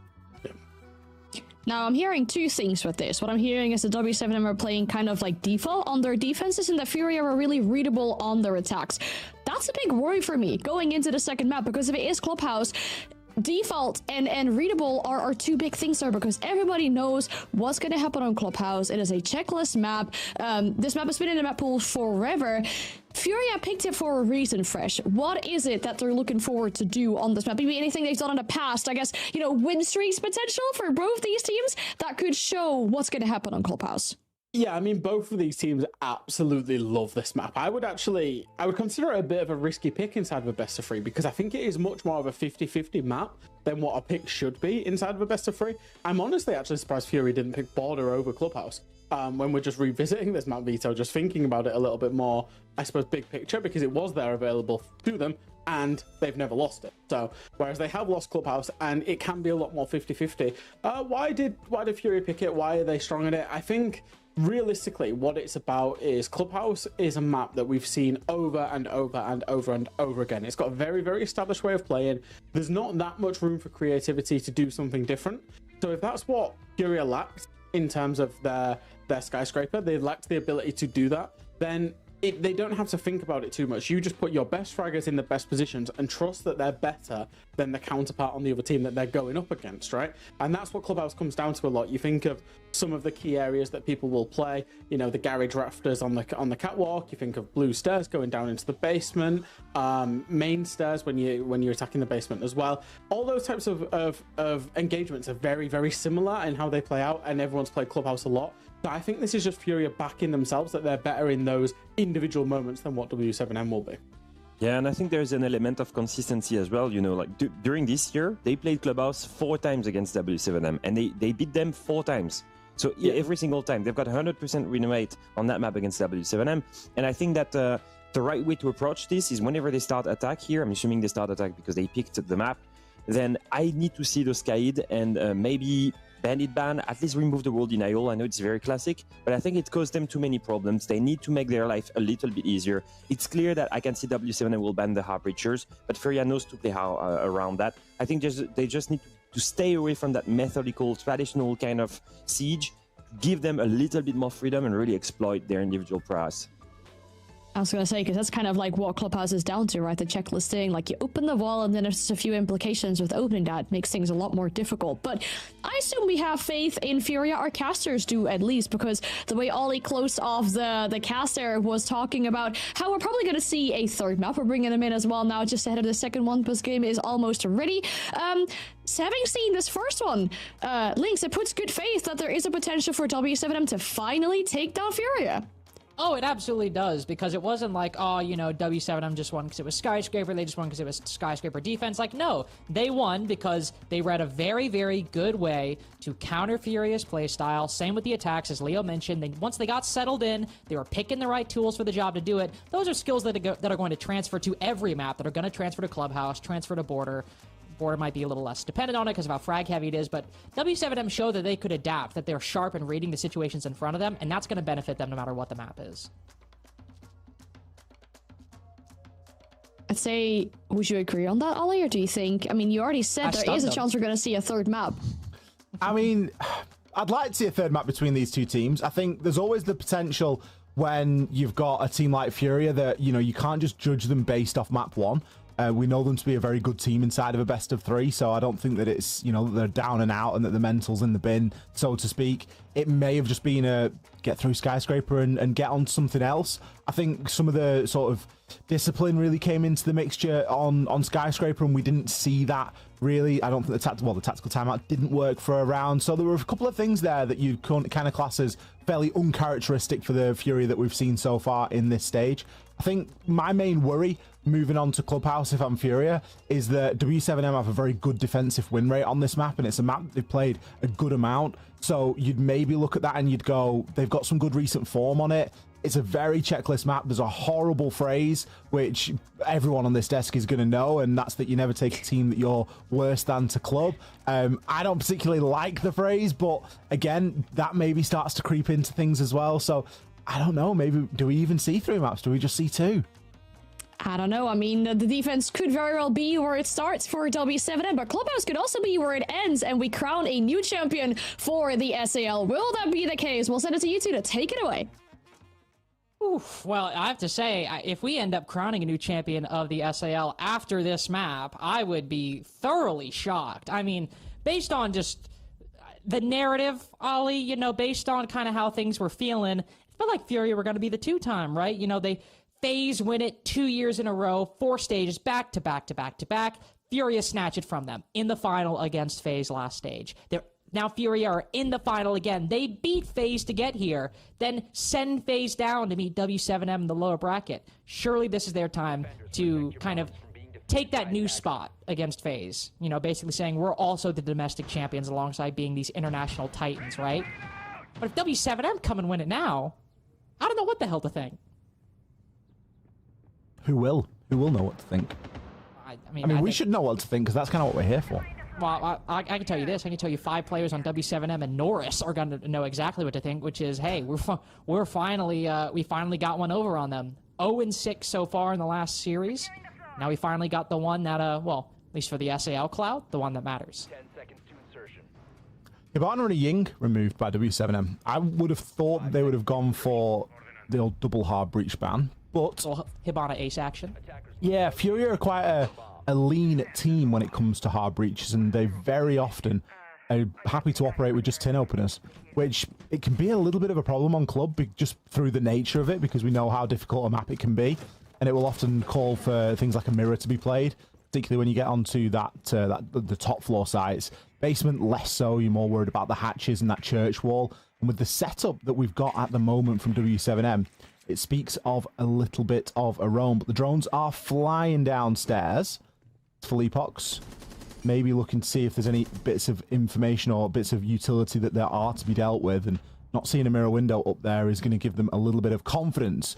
KZ opens things up with a kill onto Dodez, trying to be that pain, that thorn in the side up on Garage Catwalk, and a support system for Lobin. Of course, playing on that Scopos with the ability to run down into sight. Palu going to go looking for something here, but does need to be cautious. Doesn't want to come head-to-head with the Blackbeard round the corner, and will just back off. Despite that opening pick, it has been traded. And now W7M seem to have stabilized a little bit, and there's maybe a chance that Lobin at least can hold and play up here for a bit longer.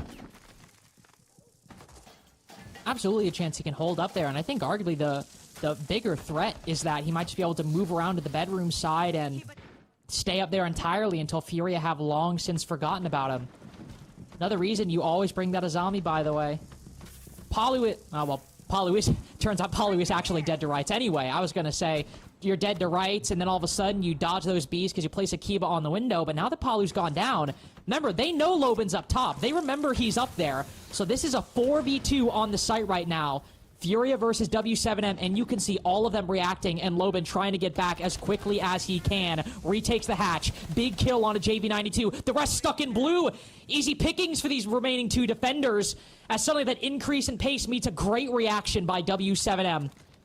One more smoke canister remaining as W7M take the time to get nade back up. Where Lobin goes down, Volps has got to be careful. Keep your gun up. There's one, but the shots go wide. They've got him pinned down as well behind box 2. Herd's ready for it. A beautiful reaction by Furia, playing the numbers game, realize the disadvantage on site, and immediately exploit it.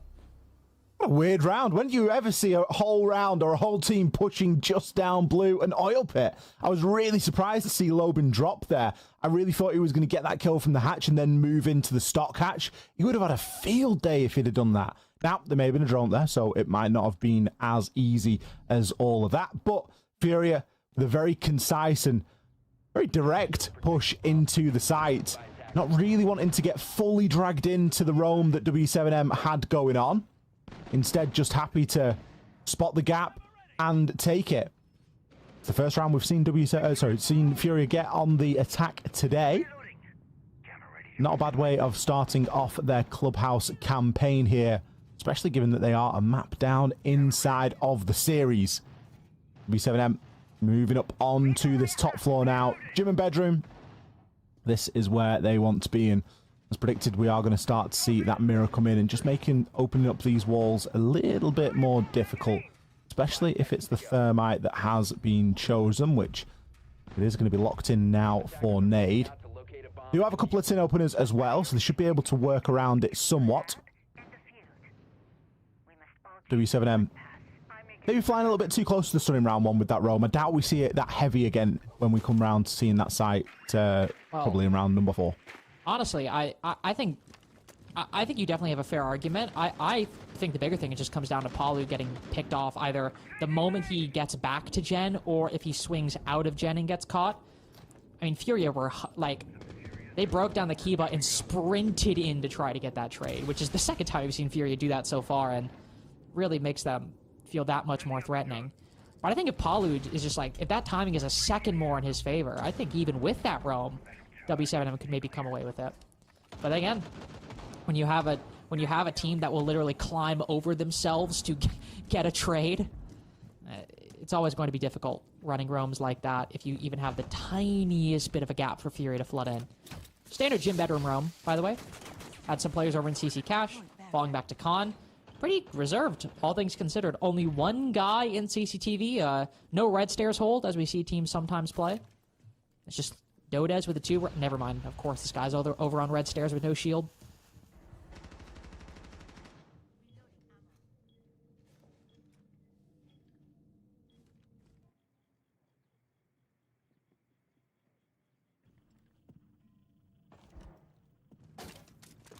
Deployed successful.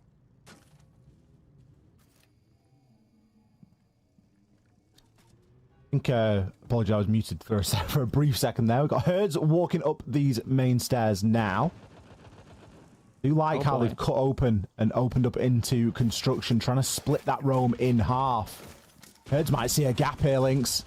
Ooh, nope, he does not. He'll need to get some corrective lenses, unfortunately. Gap is not nearly as wide as he thought. Not existent. Dot swinging around the corner.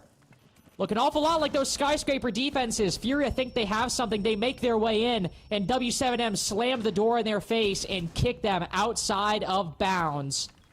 8 with 2, though. We'll give him credit for those. And Palu's down as well. 37 seconds, so no time to use that drone in his pocket. I've seen crazier things happen. Especially since both are in Logi. Could line this up. That kill is going to be crucial. Nice crosshair placement and Dot's on 1 HP. We're looking at his face. Look how concentrated he is. Locked in as he sees the gun around the corner. Nade looking for 5-0 right now. He's got the line on him, but running out of time. Gotta hunt him down. Dots, be careful. Dots, don't overextend. You've only got 1 HP. Keep it close. Keep it consistent. No, he turns his back. Tries to sprint down main. There were so many plays he could have made, and I think he might have just picked the only wrong move to make. I don't think he could have done anything worse in that situation. I think that was the worst thing that you could have done. Aside from just going out there, standing in bedroom and taking your hand off the keyboard, that is probably the worst decision that you could have made. I don't know why he goes to run down main stairs there. Thinking the plant's going on, maybe. Thinking he can start to deny it from low. Just trying to stay alive. Feels like he psyched himself out there. You've got to play like you're on 1 HP the whole time. 1 headshot and you're gone, regardless of your HP number. What a big clutch for Furia. To keep the lead here on Clubhouse. And to extend it a little bit more. I don't want to say that that was a must-win round. We are far too early for all that. But you can't be allowing Nade to get a 1 versus 4. That's dreadful. 10 seconds left. Can't be letting rounds like that slip through, especially if you want to beat Fury on their pick, take the crown away from them. Can't be letting them get rounds like that. And I mean, even when you've got like the kill before that, Furia were bred in a lab to have good crosshair placement. Like, they're just, if you're giving them that, they're not losing it on a good day. And even though they lost that previous map, we can tell that when they were winning those rounds, it still looked like a pretty decent day. Have to see how W7M can fare here, as after that 1v4, the mental for W7M could be hurting a little bit, and losing this retry of basement will likely force a tactical timeout. Very minimal adjustments in their lineup, by the way. I think it's only introduction of the Mute and the Ella. Obviously, Volps, remembering that Furia ran a shield last time.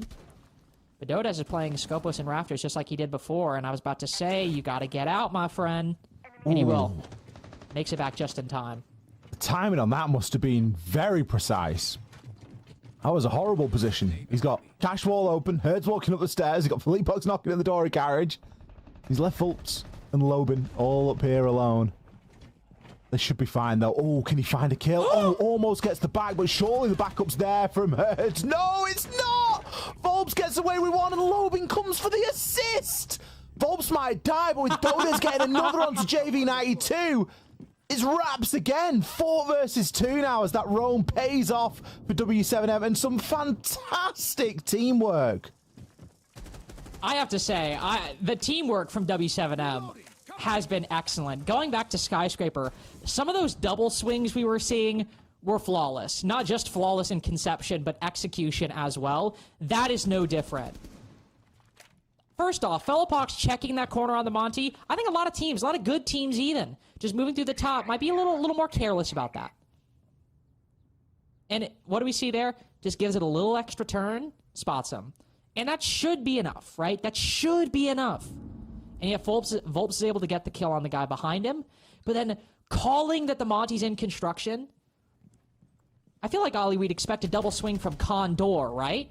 But no, through Logi Wall with the shotgun. I mean, these 2 kills from VODs are nice, by the way. Great individual play. But really, for me, that round, the teamwork, the communication between Volps and Lobin, even though that's their first victory, this is still a very strong, bright through line between Skyscraper to that round on Clubhouse that W7M are just so good at when these rounds are going their way.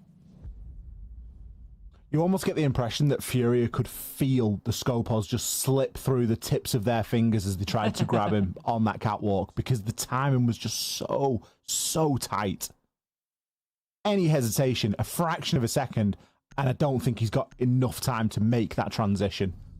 Now, would it have mattered? I mean, maybe not. He gets back to the site and is able to pick up those last 2 kills, but as you say, the large portion of that round happened between Volps and Lobin upstairs. And I was surprised, because I made a comment at the time. I said I doubt that we'll see W7M go for that kind of roam again, go for it, you know, that sort of heavy and that committed. But they did. They made a much better job of it that time. Finally got themselves a point on the board now, and they only trail by 1 here against Furia. First time we're going to see Cash and CCTV. We had another round of banning as well. The mirror, no surprise there. Furia want this to be as easy as possible to open up these walls, and well, W7M, they almost want it to be as difficult as possible, removing the Hibana and the Thermite, but they will leave open the Ace. So Ace is open, Ace will be played. JV92 loves a little bit of the AK-12, gets those Selmas thrown out nice and early into the round, and then can just go and do whatever he likes. But the interesting thing for me in this round, Lynx, is going to be that clash. Oh yeah. Always love it when we see the band phase go out and you immediately see one of those operators appear, and it's just like, oh, it's right.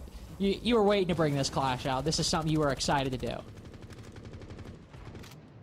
Little breach trick from JV92, by the way. Use both the Selmas, immediately renders the left half of Platwall soft. I was going to say, I was kind of surprised we didn't see anybody bring the impacts to deal with the Ace, but can't really impact that, so unlucky. But the clash will be very interesting. Likely, I would imagine, to be walking around lounge would be my guess for the moment. Aiding and making sure that VODs on rafters has some support. It could also just be walking around the 2nd floor. No, there we go. Castle barricades down below. Can pull out the shield, look towards garage. Has a BP for information as well. Really a painful setup to deal with the Kibas up top and the clash down below. Look at those ADSs that are stacked up on the little half stairs into garage as well, just to give Vulps even more security down there. It's a horrible and thankless task that Dodos is doing right now. Oh my goodness. He does have an ADS at his feet, but that's being disabled. The AMP's coming out from the Thatcher, and he's been able to dodge out of the way of the fire and actually burn out the air jab. How does he get away with this? How is he still alive here? Fury are throwing everything at him. He doesn't have a Kiba generated. He's instead just going to have to rely on hitting this shot, but kills are happening elsewhere. Pretty nice trade there. Dots is going to go down on that castle. His job done. Herd's down as well. Well, with the amount of util that Dodes has seen and come under, you'd say that his util had been used pretty thoroughly too. But all of that util hasn't gained any ground right now for Furious. They're still struggling for a foothold here. No presence inside of garage. Sure, they've got the breach and JV can work it, but when you've got a clash, there's very little that you can do about that. Yeah, very little indeed. Also, not only did that position from Dodes drain all their util, it got Herds killed in the process. Calls Loban over to the pool double window and peeks the Capital from that position.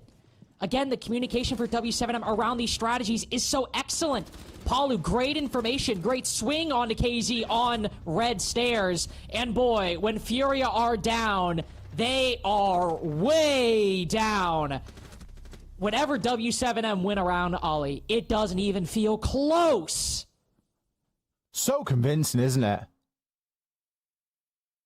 I mean, I know that JV gets a little bit of action there on the breach and can do that, but where was everything else? Not being able to take control of garage? We've seen Furia happy to play a Monty already today.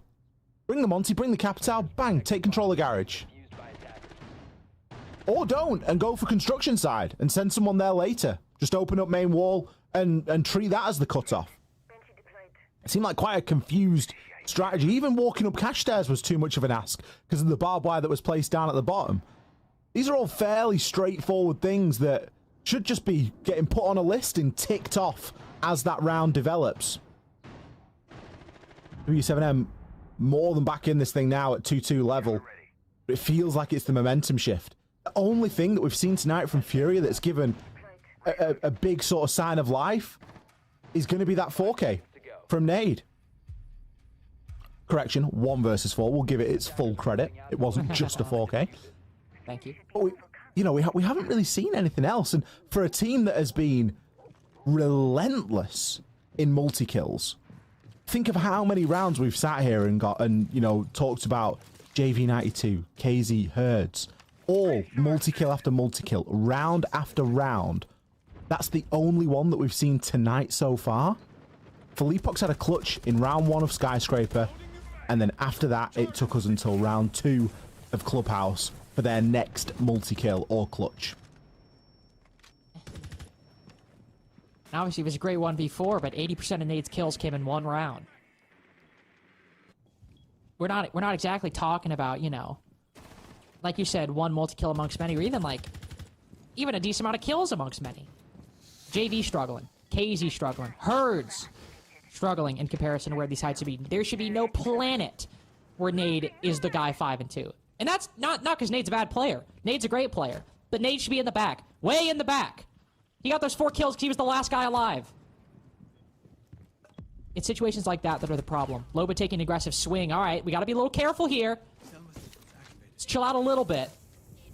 Because that's the Azami going down early and Fury getting a little bit of a way into gym bedroom. So after here, once the Selma goes down on that close breach, they've got a clear line of sight into construction. If Furia wanted to, they could hop in soon. Loban was clearly feeling himself there, wasn't he? 6 and 3, double positive at the moment. I mean, JV nearly suffered at his hands, but he got punished quite rightly. It could just give the window of opportunity here as the concussion goes out.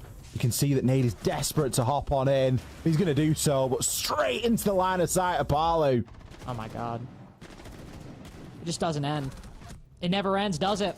Furia hop in.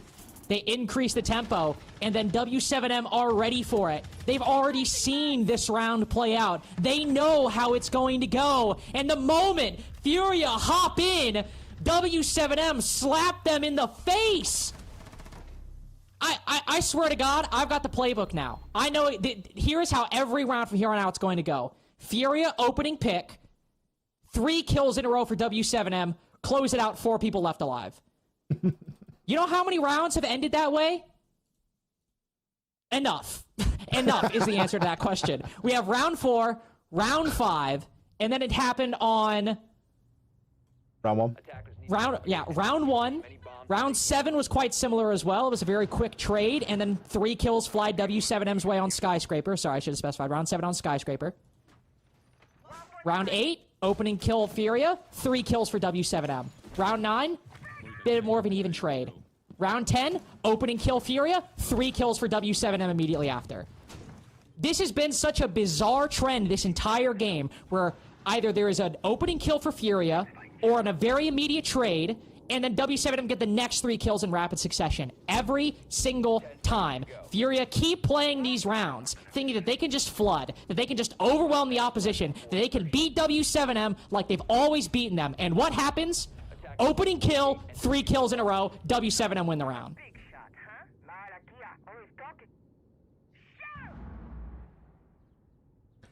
3-2 and a chance for W7M to cement the lead at the half. 4-2 split would look very nice indeed. They're a cracking team on defense on Clubhouse, make no mistake. They've got one of the highest defensive win percentages for this map. Coming in at sort of low 70s%. JV92 back doing his thing with that opening pick. That's a couple of quiet rounds for Loban so far. It didn't hurt W7M in round 5. Will it hurt them here in round 6? If we are going to subscribe to your way of thinking or your playbook links, the answer should really be no. But there are only so many times that it can go that way.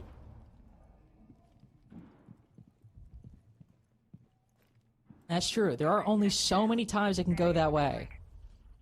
That's the tricky thing about sport. You never know when you hit that number.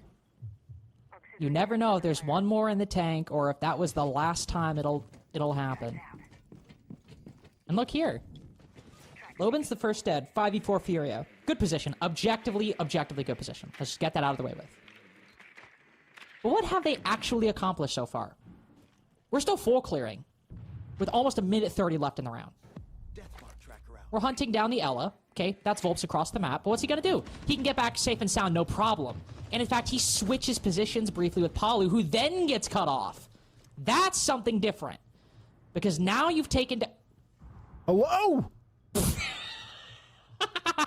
Lynx, you know what that is? You know what that is? What's this guy doing, Freezer? That's cold. By the way, he's got... His other Scopos is gone. He's stuck here. Oh, no. Oh, they've got no idea.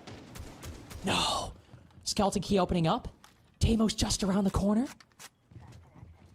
How long is Dodez going to play this? He gets one. Hatch open, immediately drops back down. Only one kill, Ollie, but that's still a big one. The difficulty is getting anything out of that. You know, you can get the positioning all you want, but getting a kill and getting away is the best that he could have hoped for right there. Only now Philippox is going to check Freezer. We've still got Volp stood beneath the hatch. Time's dwindling because of how long Fury has spent on this full clear, and there are still Vulcan packs. Not going to be easy for Fury, despite the fact they've got an advantage right now.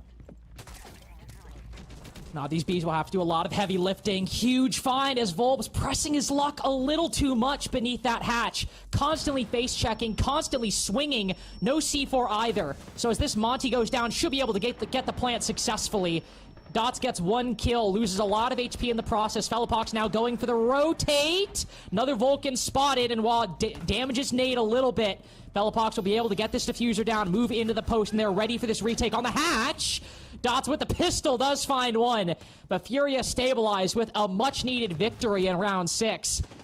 And even with how not close that round ended up being, you could still see how much energy this game has taken out of Furia. I feel like that was a really nice way of playing around there for W7M. They didn't win it, obviously. But how unpredictable and how difficult they made that, even with the man advantage that Furia had, I think just goes to show how much of a handful this team can be. Because, yep, when strategy doesn't work, they've got something deeper. They've got that fighting spirit, that ratty play style of just getting it over the line and doing whatever it takes to try and best their opponent. Furia really had to work for that there. I was a bit scared, you know, when Felipox came off the plant, because we were down in red time. It was like, it was ticking 4, 5, 3, and then he gets back on it because the Vulcan canister got popped, but I think it must have been the one that was on the dirt tunnel barricaded door, and it was just out of the radius of him. He'd repositioned maybe out of that zone and got himself a little bit safer because of how short the time was. One lucky shot there, and W7M would have been walking away with a 4-2 half. As it stands, Furia stabilized and have salvaged a 3-3. Still, no clear winner here. It's not like on Skyscraper where we looked at it on the face of it and we said, you know, W7M should have been up. Yes, in this map, maybe they also should be up 4-2, given that they lost a 4 versus 1. But the rounds that Furia have come away with have been good regardless. Attackers must locate and defuse a bomb. I think the only concern I have is none have looked quite as good as that round 1, though. Because there, it was still a good round for Furia through and through. But yeah, you still see moments where they don't quite have control on everything. Whereas when Furia are up, it just feels like they have this, like, domineering control on every aspect. Not always complete awareness, but that when they know something is there, they convert that opening. When they don't know something's there, they're just so confident and have such a massive ego that they just slap it down. It's not even an issue. And the rounds that they have won, they did both look good, and they did show up. But round 1 was really the only time where I felt Furia had control of everything, whereas in round 6, it felt that there was still something slipping through the net. Now we'll look to this round and see how W7M will control Furia on these defensive halves, or their attacking halves, excuse me. As we got 3 defenders roaming up top. Dokkaebi Call goes out as Loban clears down below. Likely trying to, well, cut off the exact position that JV92 is creeping his way through. Worked his way into Freezer. Will fire some shots. But nobody from W7M bites. Instead, you can see so many players at cutoff positions. Doda's pushing in, goes down. But yeah, what the hell? All the way down range, KZ92 decapitates Volps, and I keep hyping up these cutoff angles, but I think Furia are fighting to the death for Gym Bedroom. They really want that ground. This could be a flawless round right now. JV takes Palu down. Dots and Loban. The Monty and the Dokkaebi, not what you want in the clutch. Dots has got himself into the site. I mean, this is just a mess, isn't it? This is just a desperate attempt to get in the round over. Loban can go for that Dokkaebi call. There's going to be a hive of activity in and around those main stairs. He's even taking damage through the soft bar as well. Even with that information, what's he going to be able to do? 55 seconds, 5 kills to find. I mean, Handy found 4, so it is certainly possible. But you'd got to hope that Furia don't give themselves away in that sort of a fashion. Good for 1, maybe no, puts the damage in, but Felipox ducking and diving eventually will fall. But it's only ever going to be a matter of time there. It's Herds to clean him up. A very solid hold of that top floor. And honestly, that frost map placed on the doorway from construction into bedroom, really stopping the flow of the Monty. Not able to move through, having to de-shield. Then all of a sudden you get the pop and the murder hole poked through from Logi. W7M baited into that full clear when you wonder if they maybe have been better with just something a little bit more direct, in a similar vein to what we saw Furia attempting on their attacks, where, you know, if there's a big extension up top, there is option to go direct if the site's left a little bit light and you try and commit some players to catching defenders on those cut-offs and on those rotates back down.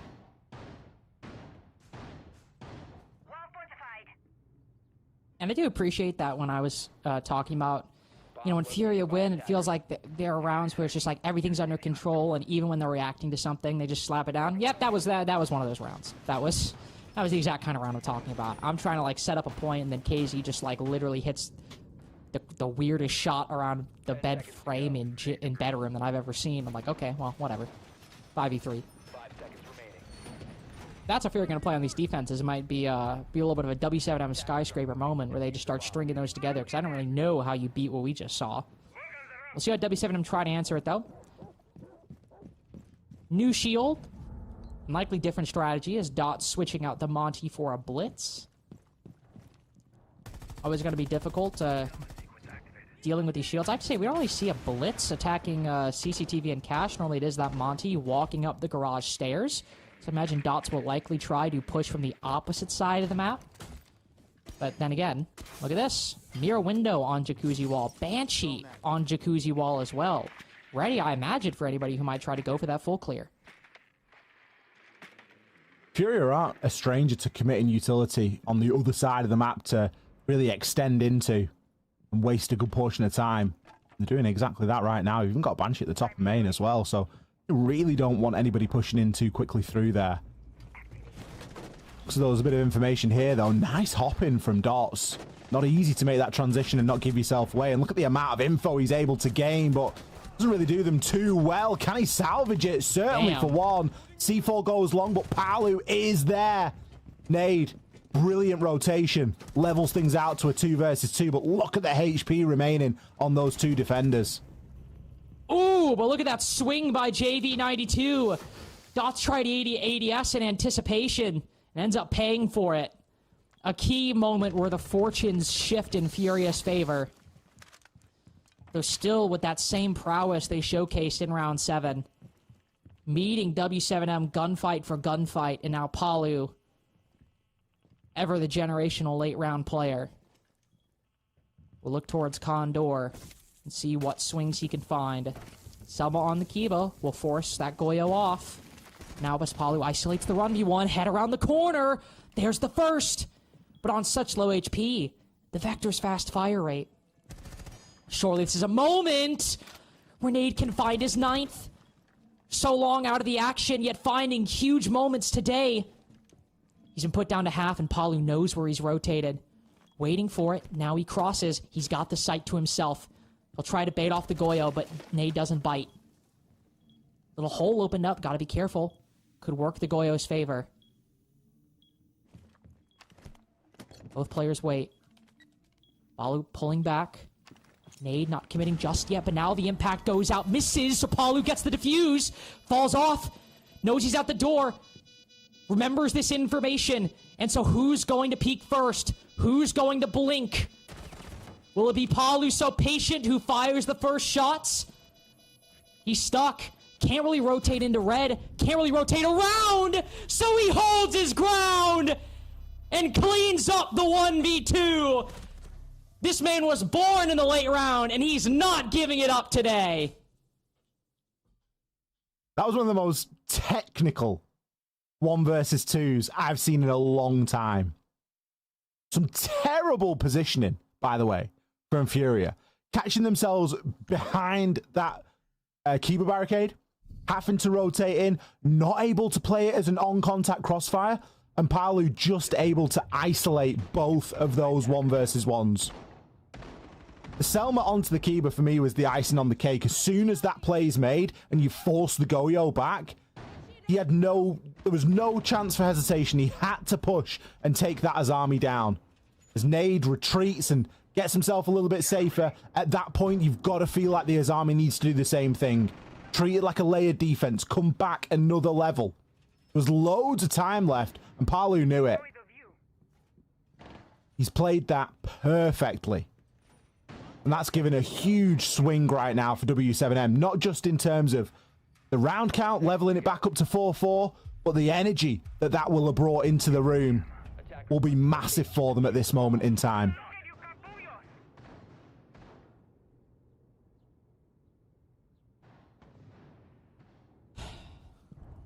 W7M tie it up. Gym bedroom now.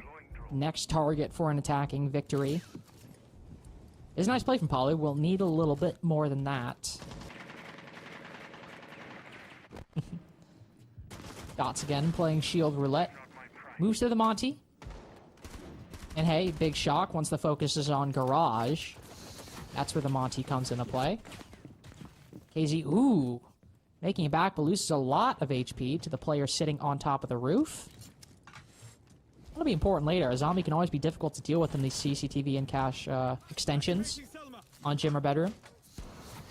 But W7M still have a bit of work to do before they can effectively contest it. They've got to open plat wall, got to get some of this utility inside, and I mean, frankly, you don't exactly have a lot to deal with it. You kind of want to save some of those Capital bolts for the execute, some of those Bs as well. So some useful stuff, but you got to be careful you don't overspend that utility on this side.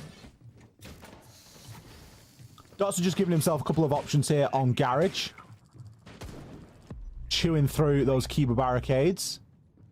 Lion scan from Loban. Ooh, almost catching Herds out there. Leaves him on 1 HP. That's 2 players from Furia that have been softened up now in the opening portion of this round. Volps with the opener onto KZ. His army taken care of there, and a little bit more control now gained. Surely Felipox gets taken out as he rotates back. Does take a bit of damage, but will be able to make that transition despite the bees, despite the Lion Scanner, and despite the Monty bearing down on him. Loban finds one before you get traded out by Herds. But W7M are all over this round. They have done a lot of the hard work, and they should just have to tap it in the back of the net with this Monty now. And just taking it piece by piece, you see a little bit of focus on the bedroom window, a little bit of focus on construction. Now the next target, logistics. And Dot's not trying to get too cocky with it. Just angles himself to peek into that corner. Get that information. Volt's keeping a lid on things down below. Doesn't let Herds rotate into position for that C4. And while it's a nice trade by Felipox, he gets that Monty. It's still a 2v1, and still W7M close it out. Off the back of a big clutch from Palu, and what is it from W7M? Slower pace, careful attention, and not letting Furia get anything. Palu's hungry for it today. You can see it, can't you? He's having one of his Palu days, where just about every decision that he makes, every corner that he turns, things are working out. Maybe a tactical timeout brought out here. Both teams still have it. I haven't seen it used yet. Maverick ban? Ooh. Okay. So we're going for the full... Going for full hard breaches, but leaving Ace open. I'm curious. Kind of surprised at the Maverick. Yeah, they've run Ace every time. They've not run a single bit of Maverick yet. And I don't think it's a stretch to think that W7M are going to, like... You know, I don't think it's, like, obvious that they're going to ban Bandit, but... I mean... Do they not think that W7M are going to ban the Bandit? Are they going to... I was about to say, are they going to run a lot of impacts and try to counter the Ace that way? Because that's what I thought was going to happen when Ace was the only hard breacher for Furia. So I guess maybe this is the strategy they're going for. Attackers have located a bomb. 10 seconds remaining. 5 seconds left before insertion. Attackers are moving to defuse a bomb.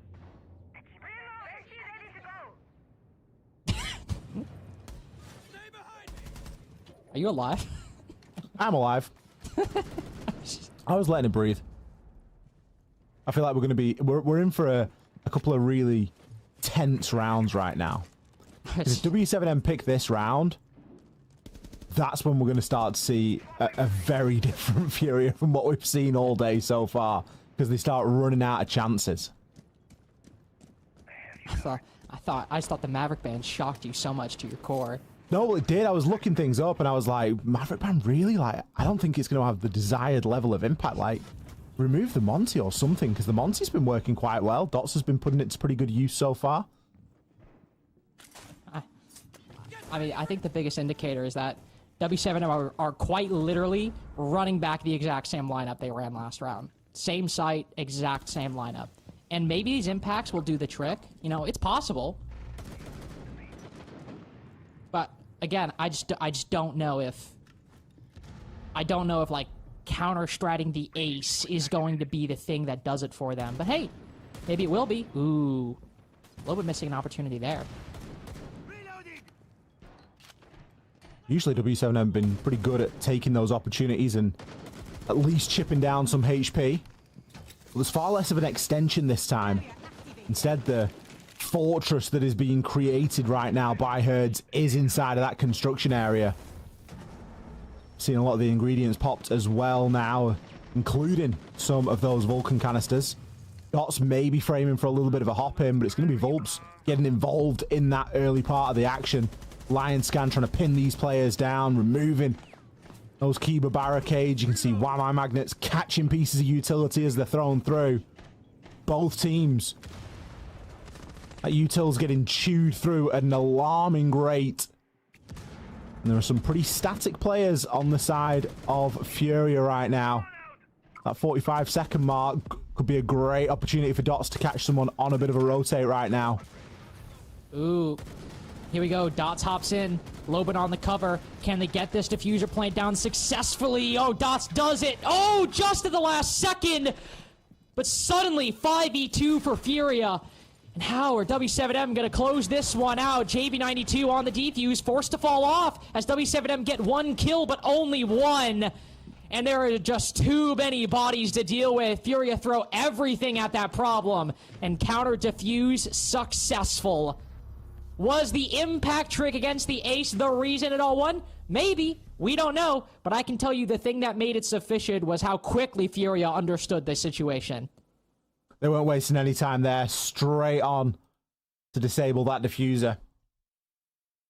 It's funny, because if this timeout had been taken a round earlier, you'd have said it was a Furia timeout. But with how flip-floppy this game has been, it's W7M now to take their tactical timeout. Furia still with their own in their pocket. There'll be plenty of time for these two teams to discuss how they want to work moving forward.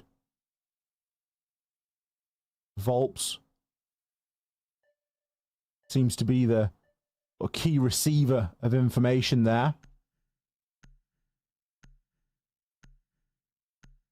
I don't think there's too much really that W7M need to change. They don't need to reinvent the wheel here. There's just small things that need tightening up a little bit. And if they'd have picked up an opening kill before having to commit to the plant there, because the time was kind of pushing them toward that, getting that plant down and extending that clock, if they'd been able to grab a kill beforehand, could have been a very different round indeed. Downstairs we go. Attacking into Church and Arsenal. I mean, we've seen some lineups today, Lynx, but I know it's time for it to be changed, but this is the kind of lineup that excites me. It stinks all the way from my apartment. To the core. Absolute. It's just rotten. I was about to say, an absolutely fetid, rotten lineup. Much better. 10 seconds remaining. Much better. Much improvement. No, Striker. it was looking so good. 5 seconds left before insertion. Okay, we still got the Ying. Smelled like moldy cheese. Now smells like nothing. No sauce in this lineup. Nah, I'm just Smells kidding. like the sea breeze. Yeah, exactly.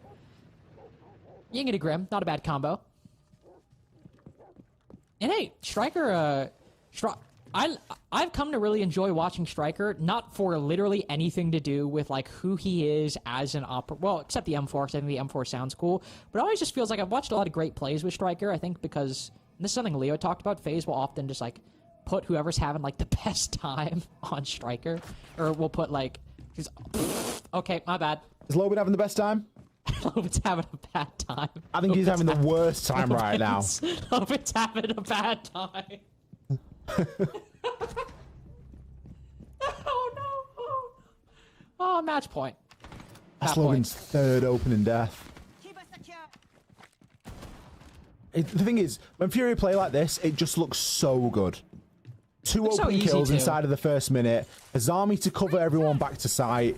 Nice and easy. And then they can just sit in sight and essentially wait now for the next 40 seconds because W7M, they're going to be allowed to do whatever they want in that mid floor.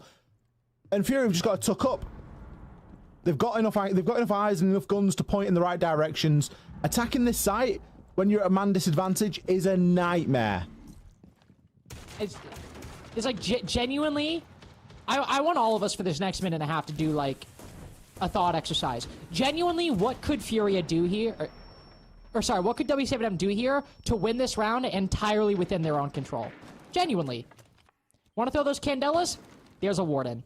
There's plenty of Kibas they can sit behind and maybe be able to dodge it. Oh, they've got the 5Bs. They've got Mute Jammers. Oh, look at the time. They've got Vulcan packs to stall that. They've got 2 C4s. They got 3 impacts if things really get dire. That's the tricky thing here. W7M just do not have an answer for the sheer quantity of utility Furia can throw at them. They can try, and you know W7M will try and it will be good, but this is just one of those things where unless Furia start trolling, they are not losing this round. And so Volps will rush in through the fire, through the flames. Doesn't even get one. Gots is just going to drop the hatches to end this and see if we've got a chance in overtime, because Furia are taking that point on Clubhouse. They're giving one for free to Dots, just as a consolation prize. Dots getting participation trophies in round 11, because this is either ending in 12 or we need overtime to see if W7M can close this out. Not a good sign after a tactical timeout for a round to sort of go that badly. 2 really early opening picks going unresponded. And Furia just allowed to kind of do whatever they want. Still potential for an OT. And I would not put it past W7M or Furia for us to get there. The opening pick has been a pretty damning statistic to look at. 7 of these rounds have gone the way of Furia, with only 4 going the way of W7M. It's not always been an indicator of who's won the round. W7M have lost or failed to convert a round that they got the opening pick on way back in round 2. And in rounds 3 and 4, Furia, again, unable to convert a round that they themselves were successful in getting that opening pick on. But other than that, it has been a very clear indicator between these two teams as to how it is going to play out. Be a fairly tricky lineup to go up against here, but I like what W7M are doing here, bringing that Monty. They've got the God Squad. They've got that combination of the Monty and the Capitao, and even the Ying to assist in taking control of Garage. No ADSs. Instead, it's going to be the Magnets from YMI and JV92 to place them. Philippok's playing on that Azami, so we'll likely have something to say over in toward that catwalk as well. But W7M, at the moment at least, are going to start off with opening up this construction side. Never a bad idea to get that open as a second option. We already saw what Palu was capable of doing through that very avenue only a couple of rounds ago. Just gives you a little bit of a cut-off angle in case anybody's rotating around gym or bedroom. A bomb has been located. Because they should, in theory, be, the standard garage clear, with the Capitao, with the Montaigne, but right now, W7M getting full control of the opposite side of the second floor. Ooh. Volps moving about down below, loses his life to KZ through vertical angles, maybe? Not entirely sure. You can see he's quite pleased with himself about that. No, it was from the garage steps that he found the Capitao. Ooh, the mirror window on this, too. I was going to say, the tricky thing people always got to be worried about here, C4 over the top of Conwall, because if that goes down and you're not looking, that's a one-way ticket out of round 12. A mirror window is going to make opening that a little bit more difficult. Mirror window popped. Mirror window popped here as well. JV taking a little bit of damage. W7M still not with a good, solid inroad right now. Can throw that secondary EMP. JV gets caught on the swing. It's a little bit unnecessary there, and he's unlikely to be recovered, but the impact that he sent out did stop the breach from getting open, and that could be all that Furia need right now. Could be all. The Candelas go in, though, but the Kiba barrier separates the Monty. Dots on shields. Always got to be worried, because he just seems to find his way through. But KZ keeps things quiet, keeps things calm, and shuts down what could have been a massive play for W7M. So now Loban's got to get active. Got to creep in with that Reaper. We've seen quite a few players make magic with. He's got the LMG as well, but not a lot for this close quarters. Dots again, or Dodez, excuse me, trying to find something pushing deeper. As Loban faces a lot of damage. KZ around below, goes for the swing, lands the pre-fire. It doesn't work! He's trapped in the cross, and they're out of the map! 7-5, Furia take Clubhouse, and we've got Border for the first time in the SAL to decide who's the best of them all. It's only fitting that we go to 3 maps here for our grand final. I'm sure that all of us would have felt just a little bit robbed if it had been over inside of 2. But W7M giving a good account of themselves on Clubhouse, but ultimately it just was not enough. And Furia, as they often do, dug deep and pulled a result out there in the end. Super close game, could have easily gone to overtime, but as I say, we're going to need all 3. We're going to take a short break, we'll be back with our desk, and then our final map of the night.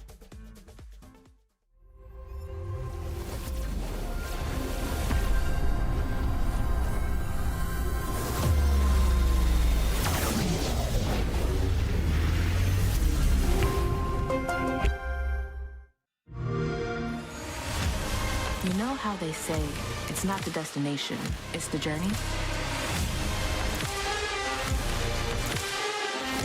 And the journey of 1,000 miles begins with a single step.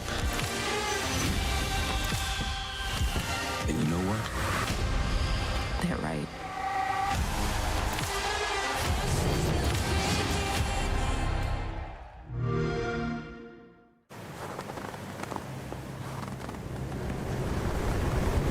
Keep an eye out for contact.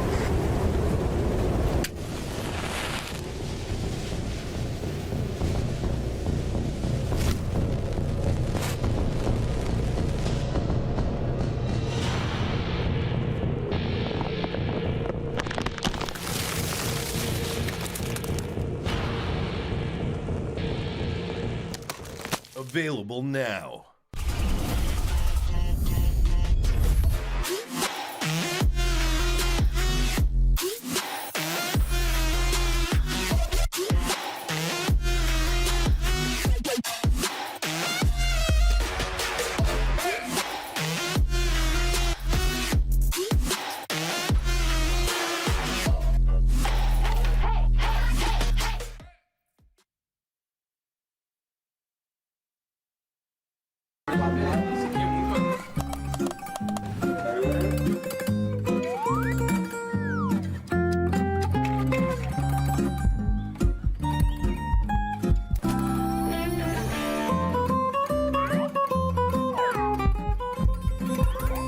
Yes!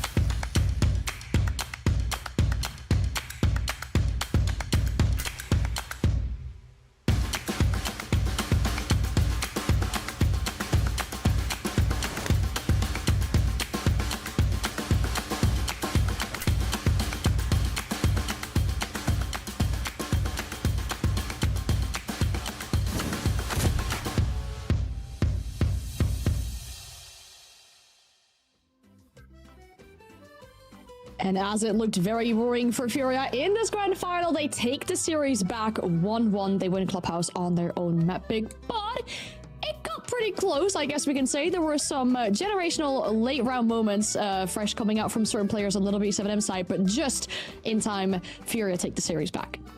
Yeah, I think so. And we were waiting for Fury to wake up. Of course, it was their map pick, but it was very, very close. A 7-5 game overall. I think they ended up a little bit stumped on their own attacks, actually. It was W7M who looked strong during that defense half. It all started here with a big roam out there, killing the Monty.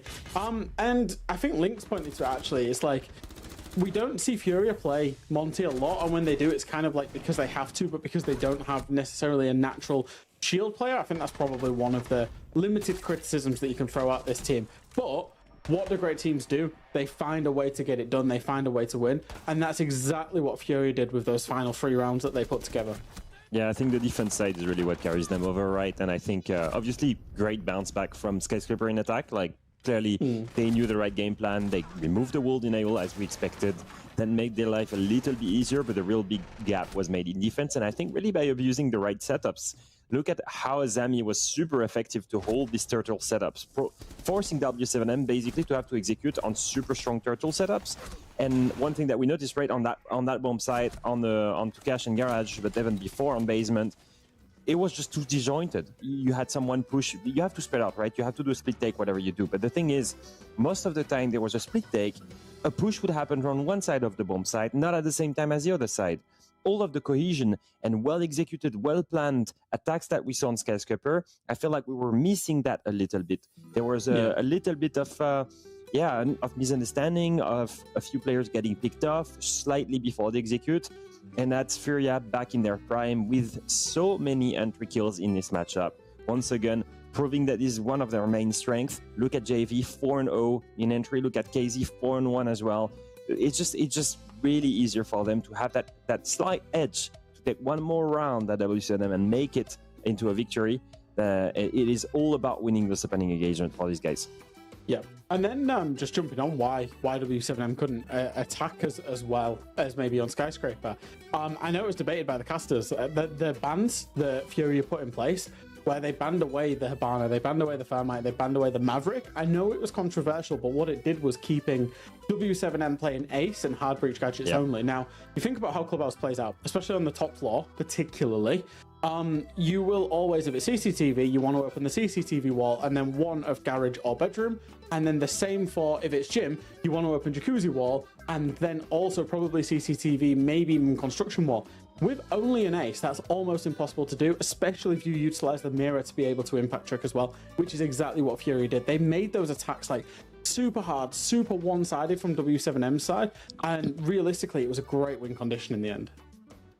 Now here's the thing for the final map though, because as we'll be moving into our decider, we're gonna go to Border, and we haven't seen this map yet inside of the SAL, so inside of the SAL, there's not really any information on how these two teams play it, but Leo, I'd like to ask you, because you might have some information about your favorite competition, the Copa Sudamericana, if there's been anything that these teams have been showing inside that competition, or maybe even before that, could give us any kind of idea of what's been going on with it.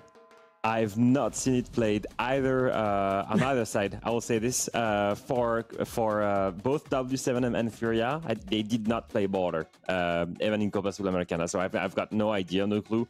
I'll say this: it's probably played exactly the same way as every other region because it's just the way the map is being played. Especially in Brazil, it will be all about denying the entry points in defense and all about trying to problem solve the entry in attack and then make the execute. It will most likely be a big fight either on CC side, East side, or Office side. And I think W7M and Furia, the way they play it, it's no different, right? They're all about the gunfights, all about the momentum and the confidence, which I think, honestly, if there is one map where we need to go for a decider in ACL Grand Finals, I'm glad it's Border. W7M, Furia, some of the best gunners on Earth, going to play the TDM map, I'm down for it. So for me, I think the big thing, well, which Border will come down to. So I said it in the pre-game is that Fury have like an over 70% win rate on their defense half, and they're going to be starting defense half on Border, which it's not unheard of, but to sustain that across 2 years, that is pretty much unheard of. They absolutely love this map. Why is it? It's because they've got the individuals to take gunfights, to get outside the map, to hold those power positions. Border is a big link on defense, usually across the top floor between top east, between break room, between CC, and then maybe armory. But you've got to hold down your individual positions. Now, Fury have the best players on earth to be able to do that. So for me, what it comes down to is, can those fraggers on Furia push off what will inevitably be a shield that comes at them, at least for the first 3 rounds from Dots? Can they, whoever wins that initial 3 rounds in terms of does the shield and the attackers get the advantage, or do Furia contain that, will probably go on to win the game in my mind. Wow, okay, so I mean, I could ask for a prediction for this one because, let's be honest, it would be kind of sad to see W7M fall at the end here after we've seen such good stuff from them on this first map. You know, the vibes were there, the smiles were on their faces, they looked like they were about to take down Furia, maybe even in that second map going in there as well. And then Furia, for them to still show up stronger again, in this potential final one? That is going to be the big question. I mean, it's going to be the first time that we see Border inside the SAL, and that will be to crown a champion for this stage. Extra Troika and Lynx, it is all yours.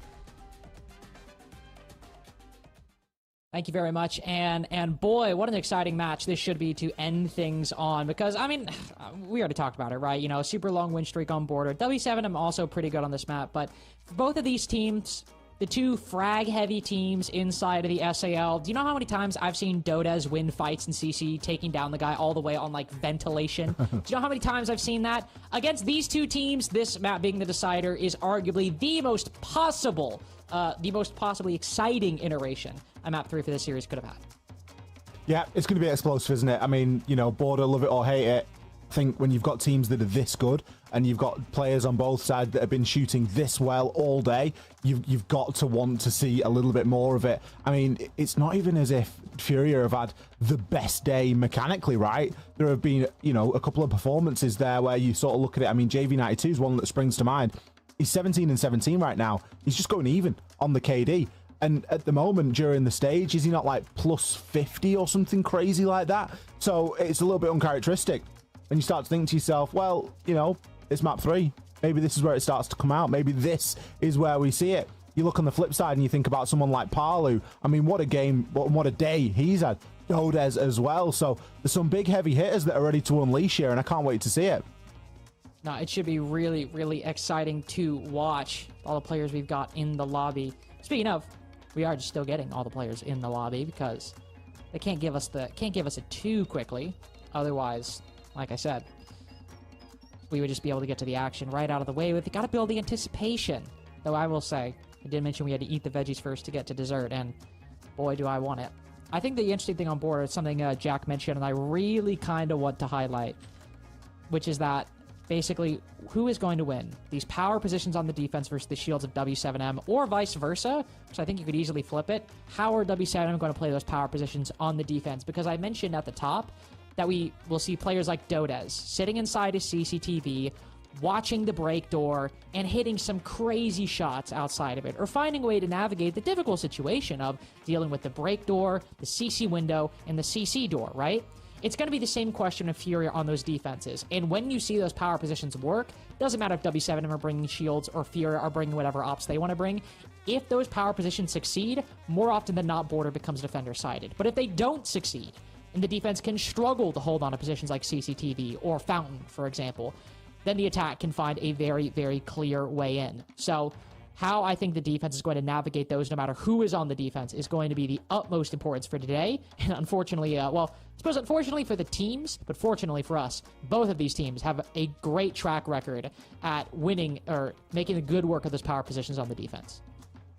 Yeah, and that's really what it comes down to on Border, isn't it? You know, it is a map where we kind of throw the rule book out of the window and we go, is it defender-sided, is it attacker-sided? Well, it's probably a little bit leaning more defender-sided, but both of these two teams do have, leaning more attack-sided, but both of these two teams do have a better attacking win percentage on this map. So it kind of is up there and depends on the day, depends on the teams, depends certainly on the bans. Furia, a formidable team on this map. It feels like it's one of those maps, Links, that they sort of pioneered in some of the their earlier sort of formative years of being a map that suits them down to the ground just because of the playstyle that they're able to bring. Their playstyle has changed over the years, though, and they don't necessarily play the same risk-takey and just solely relying on that gun skill. They've certainly refined it down to what feels like a fine art at this point. And it's going to be exciting to watch it because, as we've mentioned multiple times now, it hasn't been played yet this stage of SAL. Yeah, in fact, it was, technically speaking, picked for the first time, I think, like yesterday. It was the decider in a series that we didn't even get 3 maps. So it's like, it's not even like, okay, but, you know, it's been up, like, I don't know, every best of 3 so far, but it's just not gone because it's just been a decider. Like, no, it wasn't even up until like the second to last day of playoffs. This has been a map that teams have just been avoiding like the plague inside of SAL. So not only is this the first time it's being played, it's only the second time it's even been an option. which means that hopefully these teams were just saving it up to the last second. Already, Ollie, we got to talk about what the hell these attack bans are from Furia. Because we've got a Brava and a Twitch ban out the gate. What are we doing here? They clearly want their utility and they want it safe, don't they? And it's one of those things where, is it a bit of a, we don't really care what you play? Like, well, you can have the shields if you want them. You can have the Ying, you can have the Glaz. Really looking to keep control of what pieces of utility they're bringing in. I mean, you look at the lineup and you think, okay, a Brava. What are we hacking with the Brava out of this? Mute Jammer? Aruni Gate? Twitch? A little bit more value. Got the Mute Jammers, you can get rid of the Goo Mines if you want. Obviously, it isn't specifically for this round and this round only. We'll see how it develops. But W7M, there's no real surprise with their bans. They have gotten rid of those architects and they've gotten rid of them quickly. A castle and an Azami. You don't really want either of those up and available when you're attacking here on border. Both can shape the map in a very big way. Speaking of shaping the map, Herds has got a lot of options and quite a lot of flexibility at the moment inside of CCTV. We'll have Lobin below as well on the sledge. Kind of a unusual pause for the sledge to find themselves in. Remember when I mentioned that sometimes defenders in power positions fighting break door can be a big problem? Want to take a guess? I've heard you mention it. Want to take a guess where Herds just sniped Volps from? Break door, perhaps? Yeah. Playing inside the little CCTV cubby. Long angle with that DMR. Out the break door. Bye-bye, Volps. Bye-bye, 5. Canisters and that Hive launcher. Hopefully we'll see you next round. But so far, the defensive power positions, oh boy, are they going Furia's way. Herds and KZ, the dynamic duo, with the first 2 kills for the defense. We could even go for a bit more on the East Air side for the moment, but he'll think better of it. Him and Herds consolidate their control of break room and CCTV. Meanwhile, the rest of the 3 defenders keep their domain on the site. It'll be difficult for W7M to find their way back in. I just noticed that Palu's still using his Rotera drones in the situation, and you know what? I appreciate that. Get him used. How difficult this round has started. It's not going to get any easier the further that W7M get into it. That clash of Philippox is looming. Those final 20 or 30 seconds, as that is not something you want to be going up against. That's bad to worse. Loban's getting caught from Goo Mines as he hops outside. The diffuser has been juggled multiple times now as well. Eventually will commit to the hopping. But W7M haven't got anything to deal with this clash. Ooh, great little walking though from Palu. Gets unlucky there as to not catch Philippox as he was looking the other way. But W7M need more than just a stab into sight and a quick 1 kill. 15 seconds. They've still got a mountain to climb. I've still got that clash to break through. Still got the 3 defenders all on reserve inside of Armory. You can see how difficult this position is. Dodez will find another, but Lobin all the way deep on that cross, I was going to say, should be easy for one Furia player to swing and take him down. It's exactly what happens. Furia hold on, and we can commend W7M for the fight that they had, but even with every kill they got, Furia were still in control from 5 to 2 players remaining. And you might be thinking, oh, that round, you know, it looked a little bit close there, you know. The time and everything else is just compounding. And Furia know when they're able to make those plays based on the clock, based on where that diffuser is, based on if that clock's going to get extended, if it's going down, and it was not. W7M looking really one-dimensional on that attack, but they did lose 2 opening picks. So it's fair to expect something a little bit more one-dimensional when you're struggling for guns to point in different directions. Furia come away with round 1 and are going to take us downstairs into Workshop. No clash this time. And this is one of the sites where you would expect them to find a little bit more difficulty, given that the Azami and the castle have been removed. It's not going to be as easy to fortify that top floor. Of course, the idea behind that is that you would play less bodies up there, but have a little bit more protection, a little bit more security. Those 2 banned, Do you commit more bodies up there? Because you're not going to... There's nothing really that can replace that level of protection and security. Furia at least look like they are spreading themselves, even extending as far into security room. We've also got Fleepox on these east stairs, so they have gone, yep, we are just going to play just about every corner of this map. And it speaks to what Fresh was speaking about with those sort of long cross and on-contact plays that you have on this top floor. He's got a bit of info here. Volbs is ready to assist, but it's JV with the opener. Oh, a brilliant swing. So opportunistic. And again, it doesn't rain, it pours. 2 kills for Furia in 2 consecutive rounds on openings. Using those soft walls to great advantage. You got the sentry sitting right on it, and JV92 again swings out. It's like I'm watching W7M on Skyscraper right now. The communication and these double swings are so lethal from Furia. Now Palu and Dots in a position where I don't think you really have any solution to speak of. Dots walks into the goo mine, gives the information, but that ace is over on radio window. Nade finishes it off. Nice frag by Palu. He's got 3, and not a single one have mattered. 2 in a row for Furia. We were hyping up their command and control of border, and they are not disappointing. It feels as if it's almost mental as well, because this isn't the W7M that we've watched play Skyscraper and Clubhouse. We've not seen rounds this decisive back-to-back in this series won by either team so far. They're not even allowed in the building at the moment. Early tactical timeout. It's looming. It'll very likely be at the end of this round. As we get our second round of bans, I expect to see that W7M timeout come out. Furia are really leveraging the bans that we sort of questioned a little bit at the start of the game. If you're going to ban a Bravo and a Twitch, you better be playing a lot of annoying stuff. And they are certainly playing a lot of fiddly and annoying gadgets to find. I mean, when are you going to be given the space or time to find Denari's trip on border or a Grismot mine? Let alone a Vulcan canister. You know, I mean, that's the more obvious one, isn't it? But there is some really itty-bitty bits of utility here that it'd be super nice to have a few more drones to take care of. And I think that's what's forcing out this Flores pick.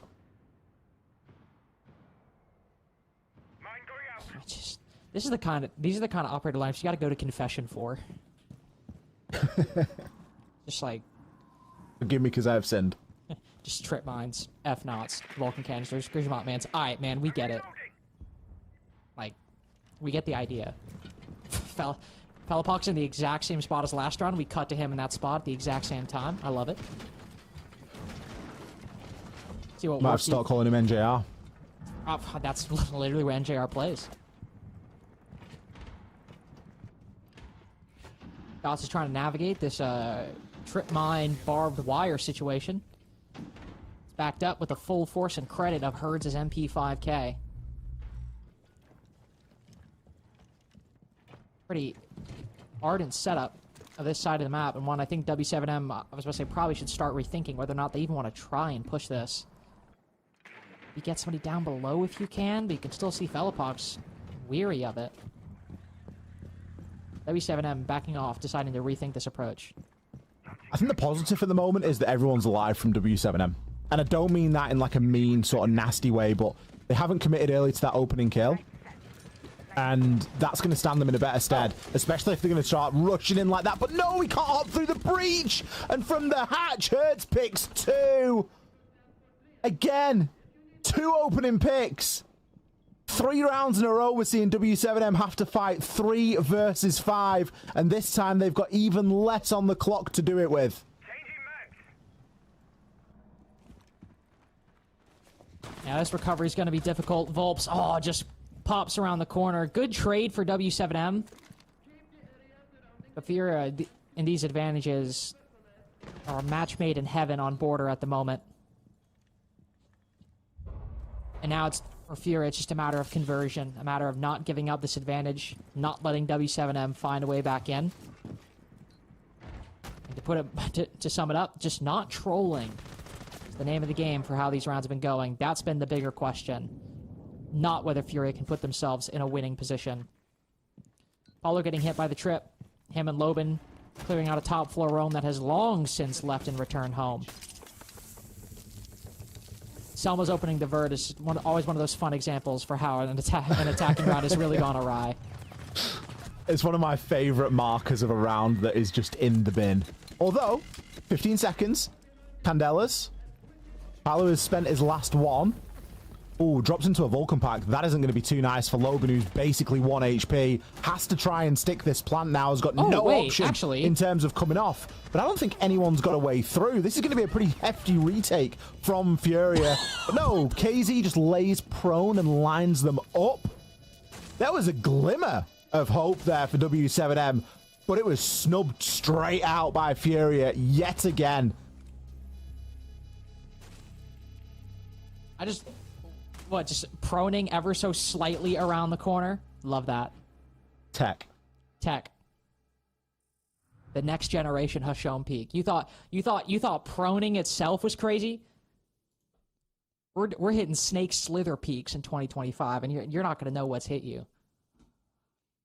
We've already had some nice bans from Fury. I'm excited to see what they break out here. Also excited for what this W7M tactical timeout will have in store after these bans come through. What'll it be? And the Flores? These might be the most jobless bans I've ever seen.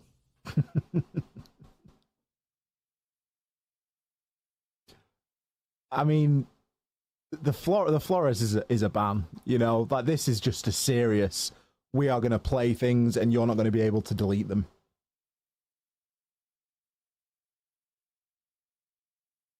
The key timeout here for W7M. First time that either team has trailed by 3 in the series. This isn't just to tighten a few things up. This is stop the bleeding. This is get the tourniquet out and strap that thing onto your leg and squeeze, because W7M are falling rapidly out of what up until this point has been an extremely competitive best of 3. But since getting onto border, the wind has dropped out of their sails. And Furia look at home. This is the most comfortable that we've seen them so far tonight, Lynx. Oh, it doesn't even look like they're breaking a sweat. It doesn't even look like they're awake really all that much. It feels kind of like Furia moving by rote memorization.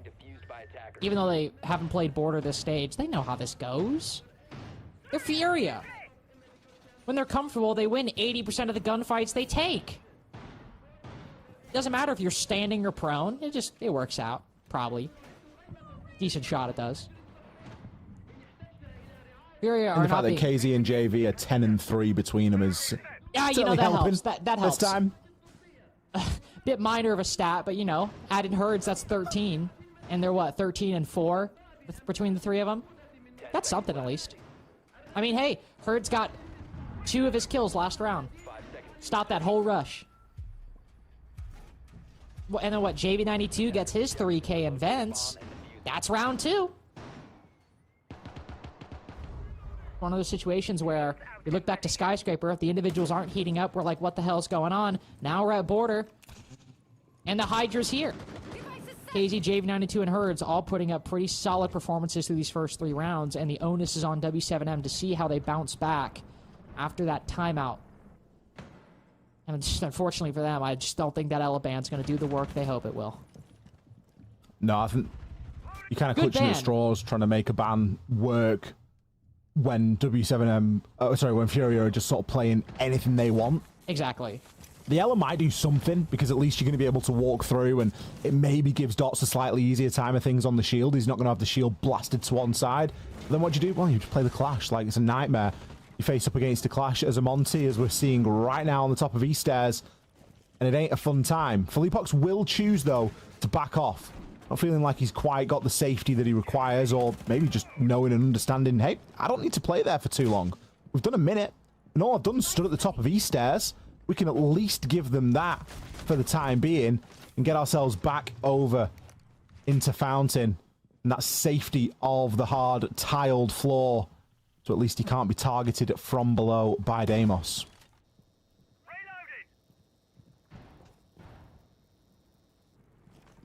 Ooh. know that KZ slipped the net. Inside a break room at the moment. For all the strengths W7M have shown this series, and they have shown quite a few, it has felt that Furia so far playing the long game. I have felt a bit more comfortable, as we said earlier. And this take is good. It sounds so far, don't get me wrong. Monty pushes in. You've got the initial East Stairs control, then you start pressuring Fountain, you keep a lid on hers and CCTV, all of that's fine. But we have these next questions. Can they also keep track of KZ and Break? Do they even know he's there? Can this utility land on the players inside of sight? That's something we need to see. Yoda's finally winning that fight over on the east side. And a 5v4 is great, but the bulk of this site control is still there. The Clash can retake the position, gain some of that info. W7M looking to rotate again. Don't have the hop in, unfortunately. Selma will need to be dedicated to open that up. No explosives to destroy it. But now KZ's getting activated. He's walked up. Nate also finding the Monty. Drops Diffuser outside of Breach. Some good work by this Deimos down below, and W7M maintain their advantage. Compound it with Palu. And that's the recovery we needed to see after the timeout. Takes a while to get going, but Felipox in the 1v3. Can he find these angles? No, he cannot. W7M play it slow and steady and cross the finish line with excellent form. Feels like when W7M have really needed something here tonight, the name that you're seeing on your screen is Palu. Consistently performing when they need him to the most. That was a massive round for W7M to get. Still chance of a 3-3 split. The timeout good for something.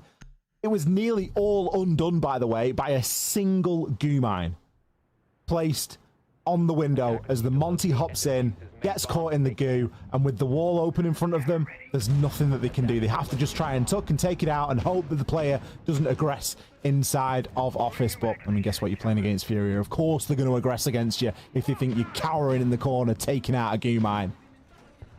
Still coming down to red time. Still, Felipox, he wins those occasionally. All he's got to do is land a couple of lucky shots onto the person planting the diffuser. But W7M finally get one over the line, and that's going to feel pretty good for them at this point. They've seen this rotation once. They're going to be playing it again downstairs into workshop. 5 seconds to go. This is where we again saw that massive extension from Furia. I say massive, Border isn't a massive map. There is a requirement to play pretty much every corner of it when you're on the defense. W7M, they're not going to leave any stone unturned trying to find the answer here. The Cali is brought out in round number 5. And for the way that Palu's been playing today, I'm sure I'd be more comfortable with him with an AR in his hands than that sniper, although the machine pistol can put in a lot of work. I'm always leery of the Cali pick, just because I feel like it's one of those things that sounds great in theory, but is always a bit harder to make work in practice. In particular, like what you talked about, I kind of just want Palu with a gun in his hands, but as you said, has the Reaper now. Well, SMG-12 as well before, I guess, but either way. I think sometimes the sniper sounds better in theory than it actually works out in practice, but hey, great time to make something happen with it. See what long angles Palu can find. As we're getting some more focus, a Felipox on the east stair side. This has been his position throughout pretty much every single site in which they brought a Denari. That is, every single site except Armory and Archives. The flashes go in, he'll fall back a little bit. KZ can still contest the position, but a lot of pressure being borne down upon these players. We got flashbangs, Monty, active and passive pressure being applied. I think, unfortunately, I was about to say, I think, unfortunately, maybe they need to find a way to pull back, but Herds! This break room side has been rife with holes, and W7M setup. It's exact play-by-play from round 4. Opening pick from break, nade with a follow-up, 4v3 for Furia. Make it 4 versus 2. Herds finds one onto Dodes. Palu with the sniper will take JV92 out. That was always going to be a little bit of an ask, though, for the close range engagement onto Herds. Volps left on a little bit of an island there. Very quickly found himself in the Viper's nest with no support from anywhere.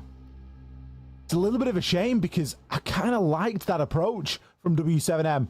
Getting that opening pick, doing a really good job of baiting out from both sides of East Stairs, but it just goes to show that that utility, those trip mines, stopping the Monty from walking in, forcing people to rotate over and send EMPs out there to try and allow some sort of safe passage through that door, just slows the roll of everything down, and it gives Furia plenty of time to reposition and to react to what is happening.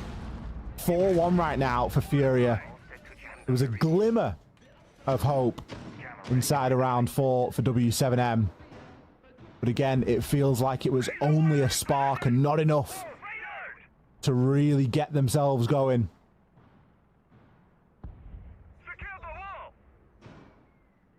Unfortunately, these shields have just not been the recipe that W7M thought it might be. Worked in round 4, took a long time, but it did work. But since then, the Blitz, the Monty, nothing has gone their way. And in the last round, interestingly enough, we do have the shield introduction. But Ali, it's Volp's bringing the Blitz. To be fair, and he's 1 and 4. True. But Dots is also 0 and 5. I don't think the kills are the reason. What is the reason? Honestly, I'm not quite sure. Maybe it's Dots isn't feeling it. Maybe Volps wants to try something different. Not sure. But Dots is the shield player on this roster. This is not like Wildcard, for example, where it just kind of shifts hands sometimes. Very interested to see what the change-up here will be. But, I mean, to be fair, we see a broader change-up, which is, well, a comically annoying operator lineup. But Lobin going for the lurk. There's a guy right around the corner. Oh, my goodness. Again, 3 rounds in a row.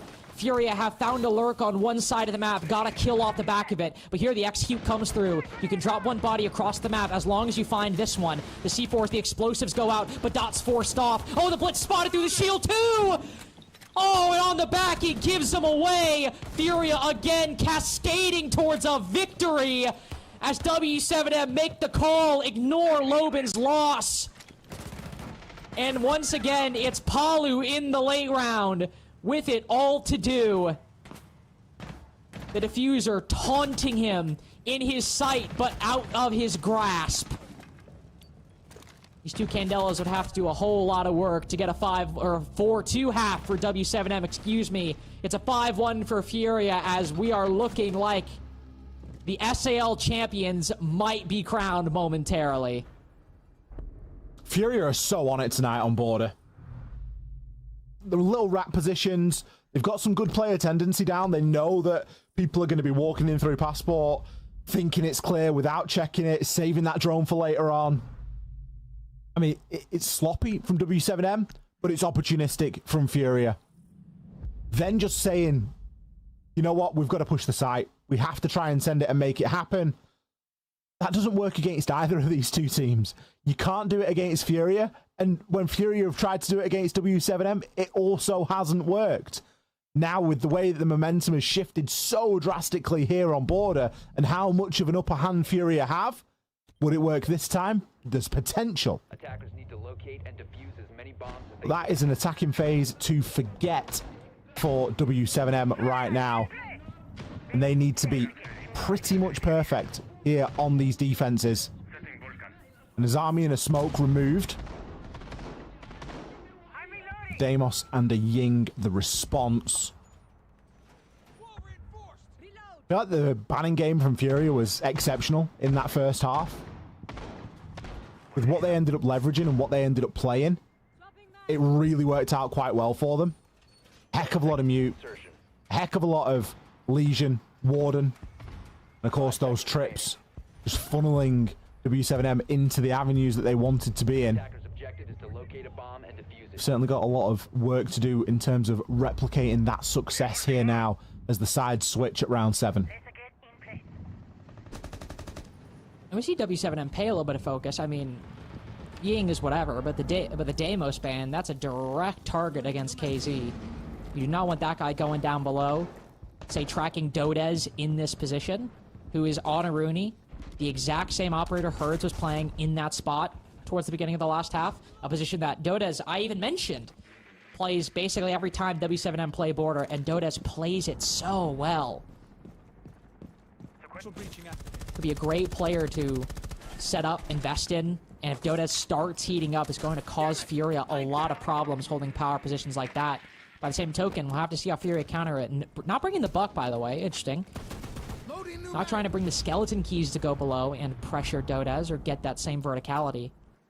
So that looks like a lot more of a horizontal take and a lot more electronic focus take with the IQ and the clutch drones.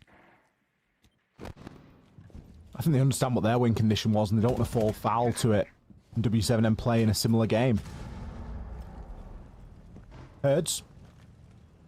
It's going to be just poking through, seeing if there's any lines of sight that are left open for him. Ooh, gets a little bit lucky there, but in true Herds fashion, is just going to immediately push the point. Although the player will drop down through that hatch. It should be a relatively straightforward catch. Doesn't even need the assistance of the team. Felt like players from Furio just sort of stood around watching him work there. Another double opening pick. We need to start calculating that and get a stat line for it because it has been relentless in this series. Nade onto Volps. Volps still struggling. 1 and 6. Looks like it could be a flawless here for the first of Furia's attacks, and it will be. KZ to clean the final 2 up there outside of Armory Wall. They are putting themselves in a very nice position here. 2 flawless rounds in a row, 1 per side. Furia now just 1 round away from becoming 2-time SAL champions. And it's hard really even to point out necessarily like what went wrong in that round or what went well in that round. Well, at least for the first one, I can tell you one thing. Furia doing what they do best, and it seems just finding these nice little gaps. Because you see KZ hop in the radio window, try to take the fight on the guy around the corner, but he drops down the hatch. Hey, these things happen. But as a result of that, and also nobody playing Fountain, KZ's able to walk all the way through office and help pinch the guy on 90. It's just one of those situations that has, honestly, it's kind of trite to talk about it, because it's been something Furia have been good at since before they even won a major. Back in like 2022 when they were W7M, when they hadn't even won anything yet, but were this really interesting and good Brazilian team that might take things over. They had this uncanny knack for reading situations, whether they caused it or they didn't. They knew how to read it and knew how to best exploit it. It faltered and went away in 2024, and it seems to have come back in 2025, and it's how they won that round. The work rate is impressive. And constantly seeing that evolution of the roster. Reloading. It's been brilliant to watch. It's been a privilege to talk over. W7M now, they're back firmly up against the wall. No more timeouts. No more moments to breathe. Just 2 minutes and 15 seconds to hold on and then do it all again. Dodez seeing if there was anything they could make happen. Furia are wise to it and got themselves safe and all kind of tucked. KZ this time will be on that skeleton key. Can try and make something happen from below. Doesn't want to give the game away and go through the beeper too early though. Instead just going to get a nice line on that rotate. And this is an opening pick waiting to happen here on the vert. KZ doesn't get it himself. He's going to push a player into an open arm of a fellow attacker. Yoda starting to feel this pressure. Could think about a bit of a drop here and we'll go for it. Oh, gets a glimpse. And I don't think that KZ saw him. No, with the sound of that skeleton key, KZ's locked in. He's wired into the moment, yet he just can't really find the angle. Finally, Dodez catches it. Gives up that power position inside his CCTV, but to great effect. I don't think Metal is in the hands of Furia whatsoever, so Dodez should be full clear to retreat and fall back. Ooh, Dot swings around the corner, but un-ADS'd. Again, this printer window has been a problem for W7M twice in a row. Yeah, there's a lot more good things coming off the back of that. At least W7M get the initial advantage. At least Dodez gets to fall back. And frankly, Dots has been a bit of a non-factor. Taking on KZ in exchange, that's fine. Herds is now going to open up that wall. I'm really not sure about that. It's going to just open up that line of sight. And he needs to be careful as to when those X-Kairos pellets get activated. He will go for it now. Hop himself outside. 35 seconds. They don't really have the fortune of time. Palu narrowly gets away, but will be downed eventually. A brilliant bang there through the wall. Parley with the C4 was looking to go below and to try and play denial, but he's now out of the picture. Not likely going to be recovered, even could be finished off by that Flores drone. We'll try to find it, but Palu picked back up in the process, and so this play not nearly as secure. Dodez finding another, make that 3. Nice shot, a long angle held by Nade, but I just don't think this diffuser's getting planted. Clash around the corner, Bellapox will try to cover, falls off the diffuse plant. It's only a nice shot, but W7M hold on. 5 rounds to go, and there's 20% right there. Well, they've done it once, now they've just got to do it again. Felt incredibly tense there. That Dodez making that play and dropping down from security upstairs into customs and getting some brilliant, for him, siege timing onto KZ below was the secret sauce in that round. That and being able to get back upstairs in one piece. Not an easy attack to make happen when you go down a man early like that, and with W7M going fairly one-dimensional through that office side after losing that second dimension of the vert. It was never going to be easy, but it certainly came down to the wire, and I think that's how these rounds are going to go if W7M are going to stay in it. I don't think it's going to be by a massive margin. They're going to have to scrap and claw at everything here. Downstairs. Into showers and tellers. Are they able to hold on yet again here? Another horrid lineup. The Grismots, the Nari Trips, Vulcan Packs, Loban for the hero play if he needs to deny the plant in the late round. This lineup has got it all. Something that it's maybe not got is any sort of way of further fortifying that upstairs, the castle. Even though available, it was banned out when Fury are on the defense. It's been available here for W7M, but they haven't chosen to use it. Instead, opting for more of that trap setup. Oh, look at Loban's position, though. I'm just so scared that W7M are just going to start sending it out of windows and trying to, you know, really hard to get opening picks. Just like, it's one of those things where, as an instinct, it might be fine. It's just with so much on the line, it makes you worry, you know? Because if it goes wrong even once, it's just so much more punishing than if it's just like, you know, 0-0, start of the game. It's not even necessarily that the plays themselves are worse. It's just the consequences of their failure, or potential failure, could be so much graver. Here's what I'm talking about, gap spotting, by the way.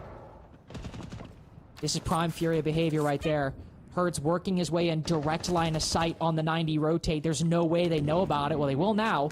Once that 5.52 ammo has gone through, unfortunately, Nade bounced around the corner. Ooh, great reaction by W7M, whereas KZ finds one. It's a huge reaction by W7M. Back to that playbook, back to that pattern on Clubhouse and Skyscraper. One pick for Furia, and then an onslaught from W7M. If there were ever a time for it to rear its head again, it would be here when W7M need 4 more in a row. Free play C4. Palu's worked his way down to the bottom floor. Call his boom whenever he sees or whenever they see JV92 walk on top of it. Recover the diffuser, though. But Ollie, does he have a chance? It's not going to be the easiest clutch, is it? He's still deleting default cameras.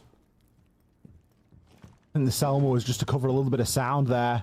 Got a couple of breaching charges, so could try and make something happen, but you can see with the way that he's checking, he doesn't know where anybody is at the moment. Yeah, we've got Loban low. Yeah, Parley's a little bit low, but this shotgun at close range is likely going to do it as Parley swings out there just inside of customs. Cool as you like. V7M starts to chain a few together. I think if they get another round here, Lynx, that's when the belief really starts to kick in. There's still a hell of a long way for them to go. Yeah, right now is very much a situation where they have my interest, but not necessarily my attention yet. I like what I see. I really like what I saw in round 9 just now. I like that trend coming back. Everyone playing so close together that when Furia flood in, they have no choice but to take a fight with everybody at once. And W7M, again, showcasing this capability to win every single one given. And whether or not that happens again, if they can do it another time, I agree. I'll be ready and locked in for the W7M comeback, but it's all on round 10. Not just to keep them alive, of course. If Fury win this one, it's over. But this is where it truly becomes real and the threat becomes palpable, and Fury will likely take a tactical timeout afterwards to blunt that momentum. But only if that happens. We'll have to look to Ventilation and Workshop to see how they can make it happen. Solus being brought by Loban, again trying to get a little bit of a lurk and a roam like he had last time. This will likely be a pretty straightforward vert hold. And outside of the jail side, Ollie, I don't really think there are that many spots you can lurk effectively on border. Just such a tight map. Yeah. 10 seconds left. No, it is. It's compact. Before insertion. There's so much outside to win. Every site you can just hop in. No consequence. That's one of the things that, or one of the reasons why it can be such a... It's just such a different map to anything else that we've got and anything that we experience. And that's why it's quite polarizing in people's views on it. Some people like it, some people don't. I don't know how you can watch a game of Siege like this and say that it isn't a good map, though, because you still feel like there's a good opportunity for W7M. It's gentle at the moment, and you almost don't want to breathe on it because it's so fragile that it could just break, shatter into a million pieces, but there is a small chance right now. And they know it themselves. All they've got to do is hold on here. They've got a good solid hold of that top floor going. And Furia are left to try and crutch onto this shield once again to give themselves a little bit of access. Some early information potentially there, as Nade is going to be able to hop himself in. Got a couple of players upstairs. Hatch is open, so it should be fairly straightforward to rotate down if required. But it's border. You're never rotating down without a fight. You can see those bullets just flying on through Palu. Not even able to drop the hatch if he wants here. He doesn't want to get caught out there by herds on these on that vent window. As Nade just slinks his way downstairs. Fury not wanting to overcommit to anything just yet. There's no need to.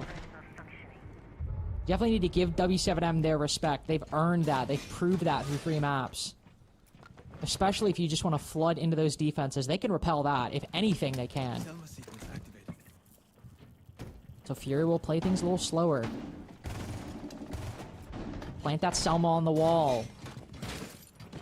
Dots even swinging around, taking off that Selma. It is a very elegant but slow back and forth between these two teams at the moment, and it's taken 2 minutes. With not a single bit of damage dealt either way. Full rotation over to Armory side. Just keep in mind, this is a ventilation defense. This roam, it's nothing that's going to get you the victory. Well, if you get the players back to site and they get tucked in, it might do. They've at least been able to hold on for this long. Dots tries to drop the hatch, but didn't want to take his eyes off anything. Herds is there to collect that information that can be fed through from Nade. Crucial, but now the kills start to come. When they needed to the most. It's just Loban and Palu make that just Loban. With 15 seconds left, there's one, but not the diffuser.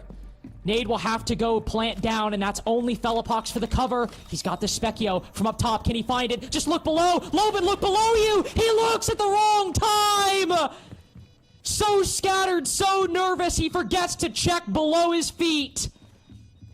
And that brief moment where the entire series hung in the balance might have just escaped W7M's grasp. And there it goes.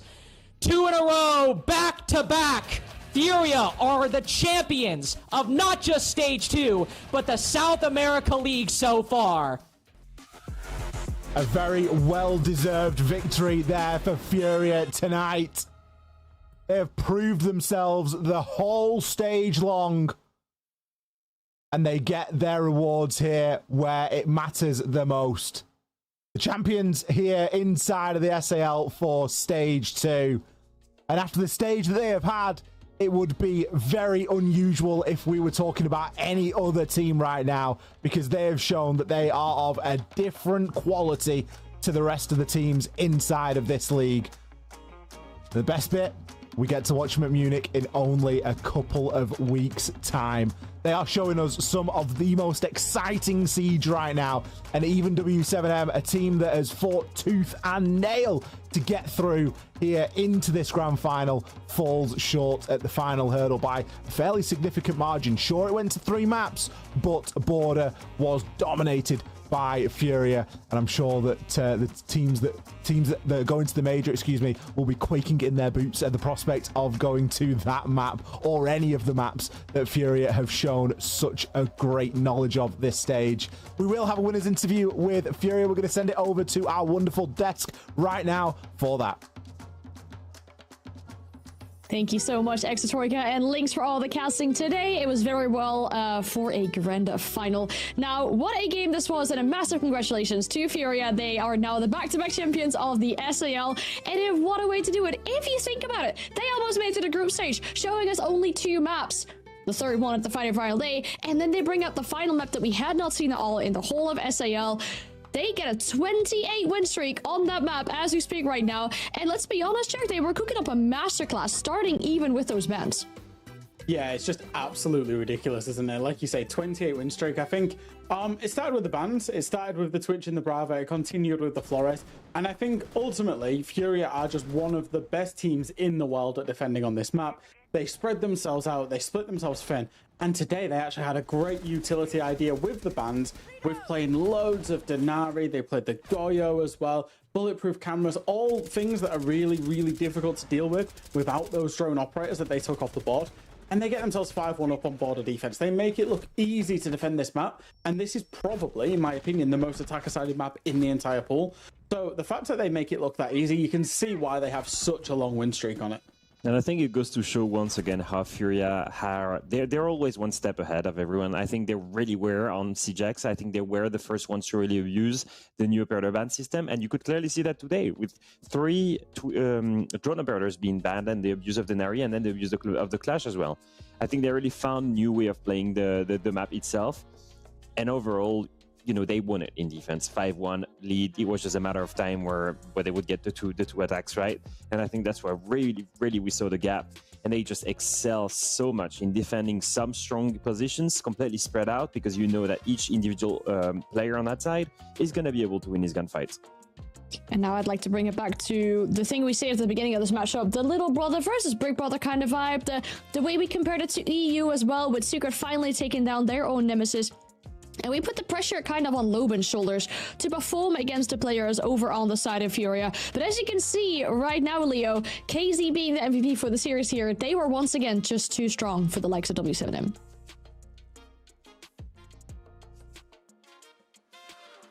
Yeah, absolutely. I think, you know, overall looking at this, we're just looking at another example of the same run happening again and again. It's just this time a bit closer. I think if it wasn't for Skyscraper, you know, you still see the gap between the two teams. I felt like Club was actually even less equal than what the score shows. I think that Furia was in full control almost all the time, and it's just it's fine for me that W7M doesn't reach that step yet. I think that making top 2 is already a great progress. I think it's already breaking into something that was originally held by FaZe.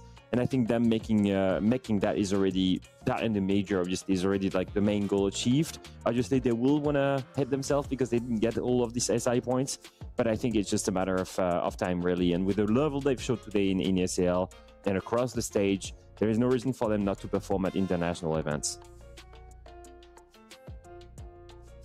I'm just glad that we get to speak to the winners as well. Now, as we said, Furia, the champions of the stage, not just this one, but the previous one as well. And therefore, we are joined by Vitz, the end list of Furia. Congratulations on, again, winning a championship of the SAL. Now, the back-to-back titles, please describe to us, what does this mean to you?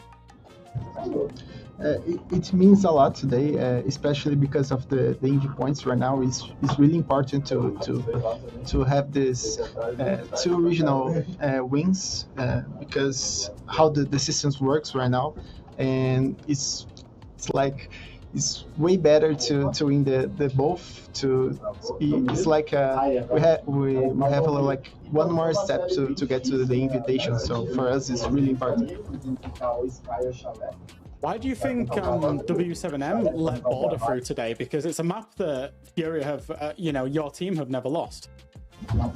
Yeah, the other best of 3 against them, they let Border 2 pass, so and let Lair, and we didn't pick, so they let again, but the bank that they're playing is not like too good, so I think it's like Border is like top 2 for them, I think, like, but we play like really well today, so it was like not a tough game. I think it's great to have you here talk about a little bit more of the tactics and the in-depth strategy into this game. I was super happy to see you guys once again being a pioneer in the operator bans. This time, can you tell me a little bit more about why you ban all of the drone operators, the Twitch, the Brava, the Flores? Because I thought that was super innovative. Yeah, like we screen against them like the other week, and like we noticed that they like to clean all the stuff before they like play together like against us. So we think like maybe with we ban like Brava and Twitch, it's gonna like they are gonna like not clear the all of the trap that we are using, and it's gonna like be easy for us. So it was like this kind of way that we think. Yeah, honestly, it could really show, and I think the Denari especially was super safe after you guys removed all of this, and it was really useful. Speaking of another kind of tactics, you guys have barely revealed any maps this stage, actually. Like, you played so few of them. That's a huge asset going into the major. Was it part of the game plan all during the stage? Actually, no. Like people, like they are letting us play bank, and like we don't understand why. Because we are like 14-0, I think, like something like that. Like, and they are letting. So we are gonna play like it's one of our best maps, like right now. So I don't know why, but like it's working, and it's way better for us. Yeah, I mean, it's incredible. We talked about it earlier. It seems like you're just playing the stage on an easy mode with only showing such little maps. Now, the final question before we let you go, now that the stage is fully finished, if I were to ask you to rate your team's performance this stage, with like 1 being the worst stage ever, 10 being the best stage ever, what would you give the team and why? I think maybe 8, because like we need to add like one more map, I think, to be like a 10 right now, and we have like some struggles in some maps, like especially Skyscraper, so we need to get better on that map right now. And the communications is, I think, right now is the best, like the best stage right now. We are working really hard on drones and communication, and we have a lot of different tactics for every map. So I think we just need to add one more map and fix Skyscraper, and it's gonna be a 10. All right, that's awesome. Well, it didn't even need to be a 10 for this stage. An 8 was perfectly fine for you to once again be crowned the SAL champion. So once again, a massive congratulations on that, and we look forward to see you at the Munich Major as well. Thank you. Thanks so much. Thank you. Always good to hear from Furia, and especially for this one, hearing from their analysts and hearing about the decisions that they made regarding the bans, regarding the maps as well for this whole stage. Very insightful interview that we had there. But seeing KC walk away as the MVP from this game, just the entry statistics, Jack, that is bizarre. Yeah, he was incredible today. I think he let himself really feel it. I think that's one of the things, you know, Leo will say it as well. I think Herds is really the risk taker in this team, and KZ's maybe a little bit more of the safe passive player, but that doesn't mean he's not getting involved in the entry. He's still at the front line. He's just in taking engagements that are advantageous to him. And yeah, +6 on the entry today was absolutely phenomenal. And, you know, he could have hit Herds as well. Like, the two of them, really the yin and the yang again. Like, Herds goes and gets 30 kills as well, by the way. So 31 and 30 for the duo, the long-time duo, the core of this team, still to perform that way after winning everything, Majors and SI. I can really see the hunger back in Furia. I was already saying it last stage when they won the SAL. After they had one reload, I felt like they had everything in their hands to win the next international event, and then us European teams just came there. But I cannot wait to see the clash between EU and ACL. I really feel like EML and ACL have given us some of the best teams we've seen in a long time in Siege. I think they're really all finding the right ways to abuse the new mechanics of SiegeX. I think that the operator bans, especially now that it's been implemented for a long time, have been having a great impact. And I think that the few teams that are really abusing it the right way, including Furia, are looking absolutely amazing. And it's no wonder looking at this team that, we were expecting a resurgence at some point of level after a disappointing 2024. And I think we're really there with that roster. And RNU is just so happy to be working two of the best regions of what Siege has to offer. Definitely very good to see that here. And yeah, what you were saying as well, Jack, earlier, the fact that Furia is looking to be one of the favorites for the major is absolutely huge. But for one more thing today, before we let you all go, we'll have a look back at the final play of this grand final. The Predator play of the day was the final round between Furia and W7M. And it's kind of sad to have to almost call this more of a mistake from W7M than some excellence over on the side of Furia. But I think it just comes down to the pressure, right? We knew how much this game mattered for W7M. In those final few moments, Leo, things will go wrong. Yeah, Lubin is going to hate himself for that. And I will say this, you can't blame him too hard. Yes, he was looking, but he starts looking armory straight, then looks archives, and it's really unfortunate that it's straight under him. Honestly, in the moves here, he does something that any pro would do, right? He clears first vents, and then he clears workshop. And he just does not accept that the guy would be at a rotation between vents and workshop there, just behind the bomb chassis, which is not that much of a common spot. Usually you have default and you have the other one on the side of the desk. Here he was just looking at the most common default spots, and then just a matter of seconds, right? And it's just at the top level. That's going to cost you a round, but I wouldn't blame him too hard for this. Lobin's doing his best to get Solace buffed once more. Just had a recent buff, just had the impact added. But yeah, maybe he still played with a shotgun, by the way. He didn't impact the floor. It's kind of, exactly. Completely forgot about the impacts. It's kind of poetic to see Furia winning the game on a shield as well, after not particularly being known as a strong shield team. But yeah, play of the day, they'll take it any single day of the week because it's the one that got them over the line in the grand final. And just one thing about this, by the way, that their handling of the shields, I know you said it was going to be a win condition in the border. I think that once again, they just gave us a really good game plan. The abuse of Denari and the ban of all the drone operators, and then the abuse of Clash, all of these things were lined up, and then KZ played Legion 5 rounds out of 6, and the other round he played Ella. So they had the trap operators, they had the Denari to prevent him to walk in for free, and they had the Clash to slow down the shields. Honestly, everything was set up perfectly to basically prevent Dots from having a good game. And look at Dots the entire game. I mean, at some point he was 0-0 and 8. There's nothing he could do. And I think there's a page that you can take here from the Book of Furia that can be implemented in other maps when you're struggling a team that is shield heavy. One team could be Team Secret, for example. I just thought that was, once again, a great innovation from Furia. It is the round that got them the SAL championship, but also the one that pushed them up all the way to shared first with Weibo in regards to the global point standings. More when we're looking at the major in November. And that's something that we'll see these teams again, right? This is it for us at the SAL here inside of the stage. It's the final region, I guess, to call it quits over for the regional play as well. We'll see all of our teams back in action with the Munich Major. For now, thank you so much for watching, and we hope you have a great rest of the evening.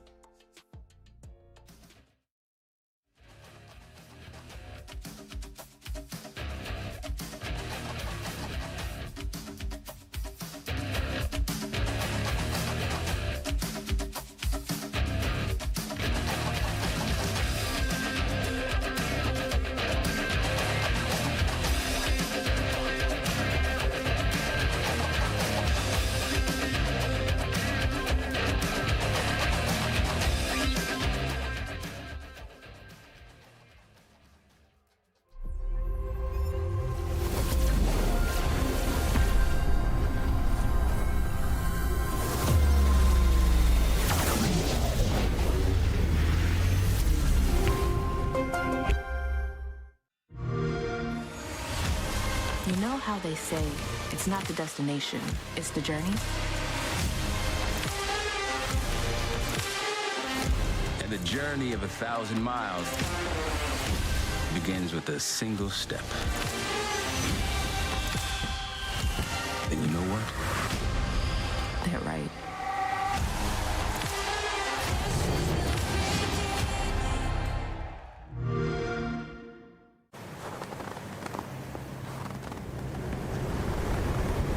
Keep an eye out for contact.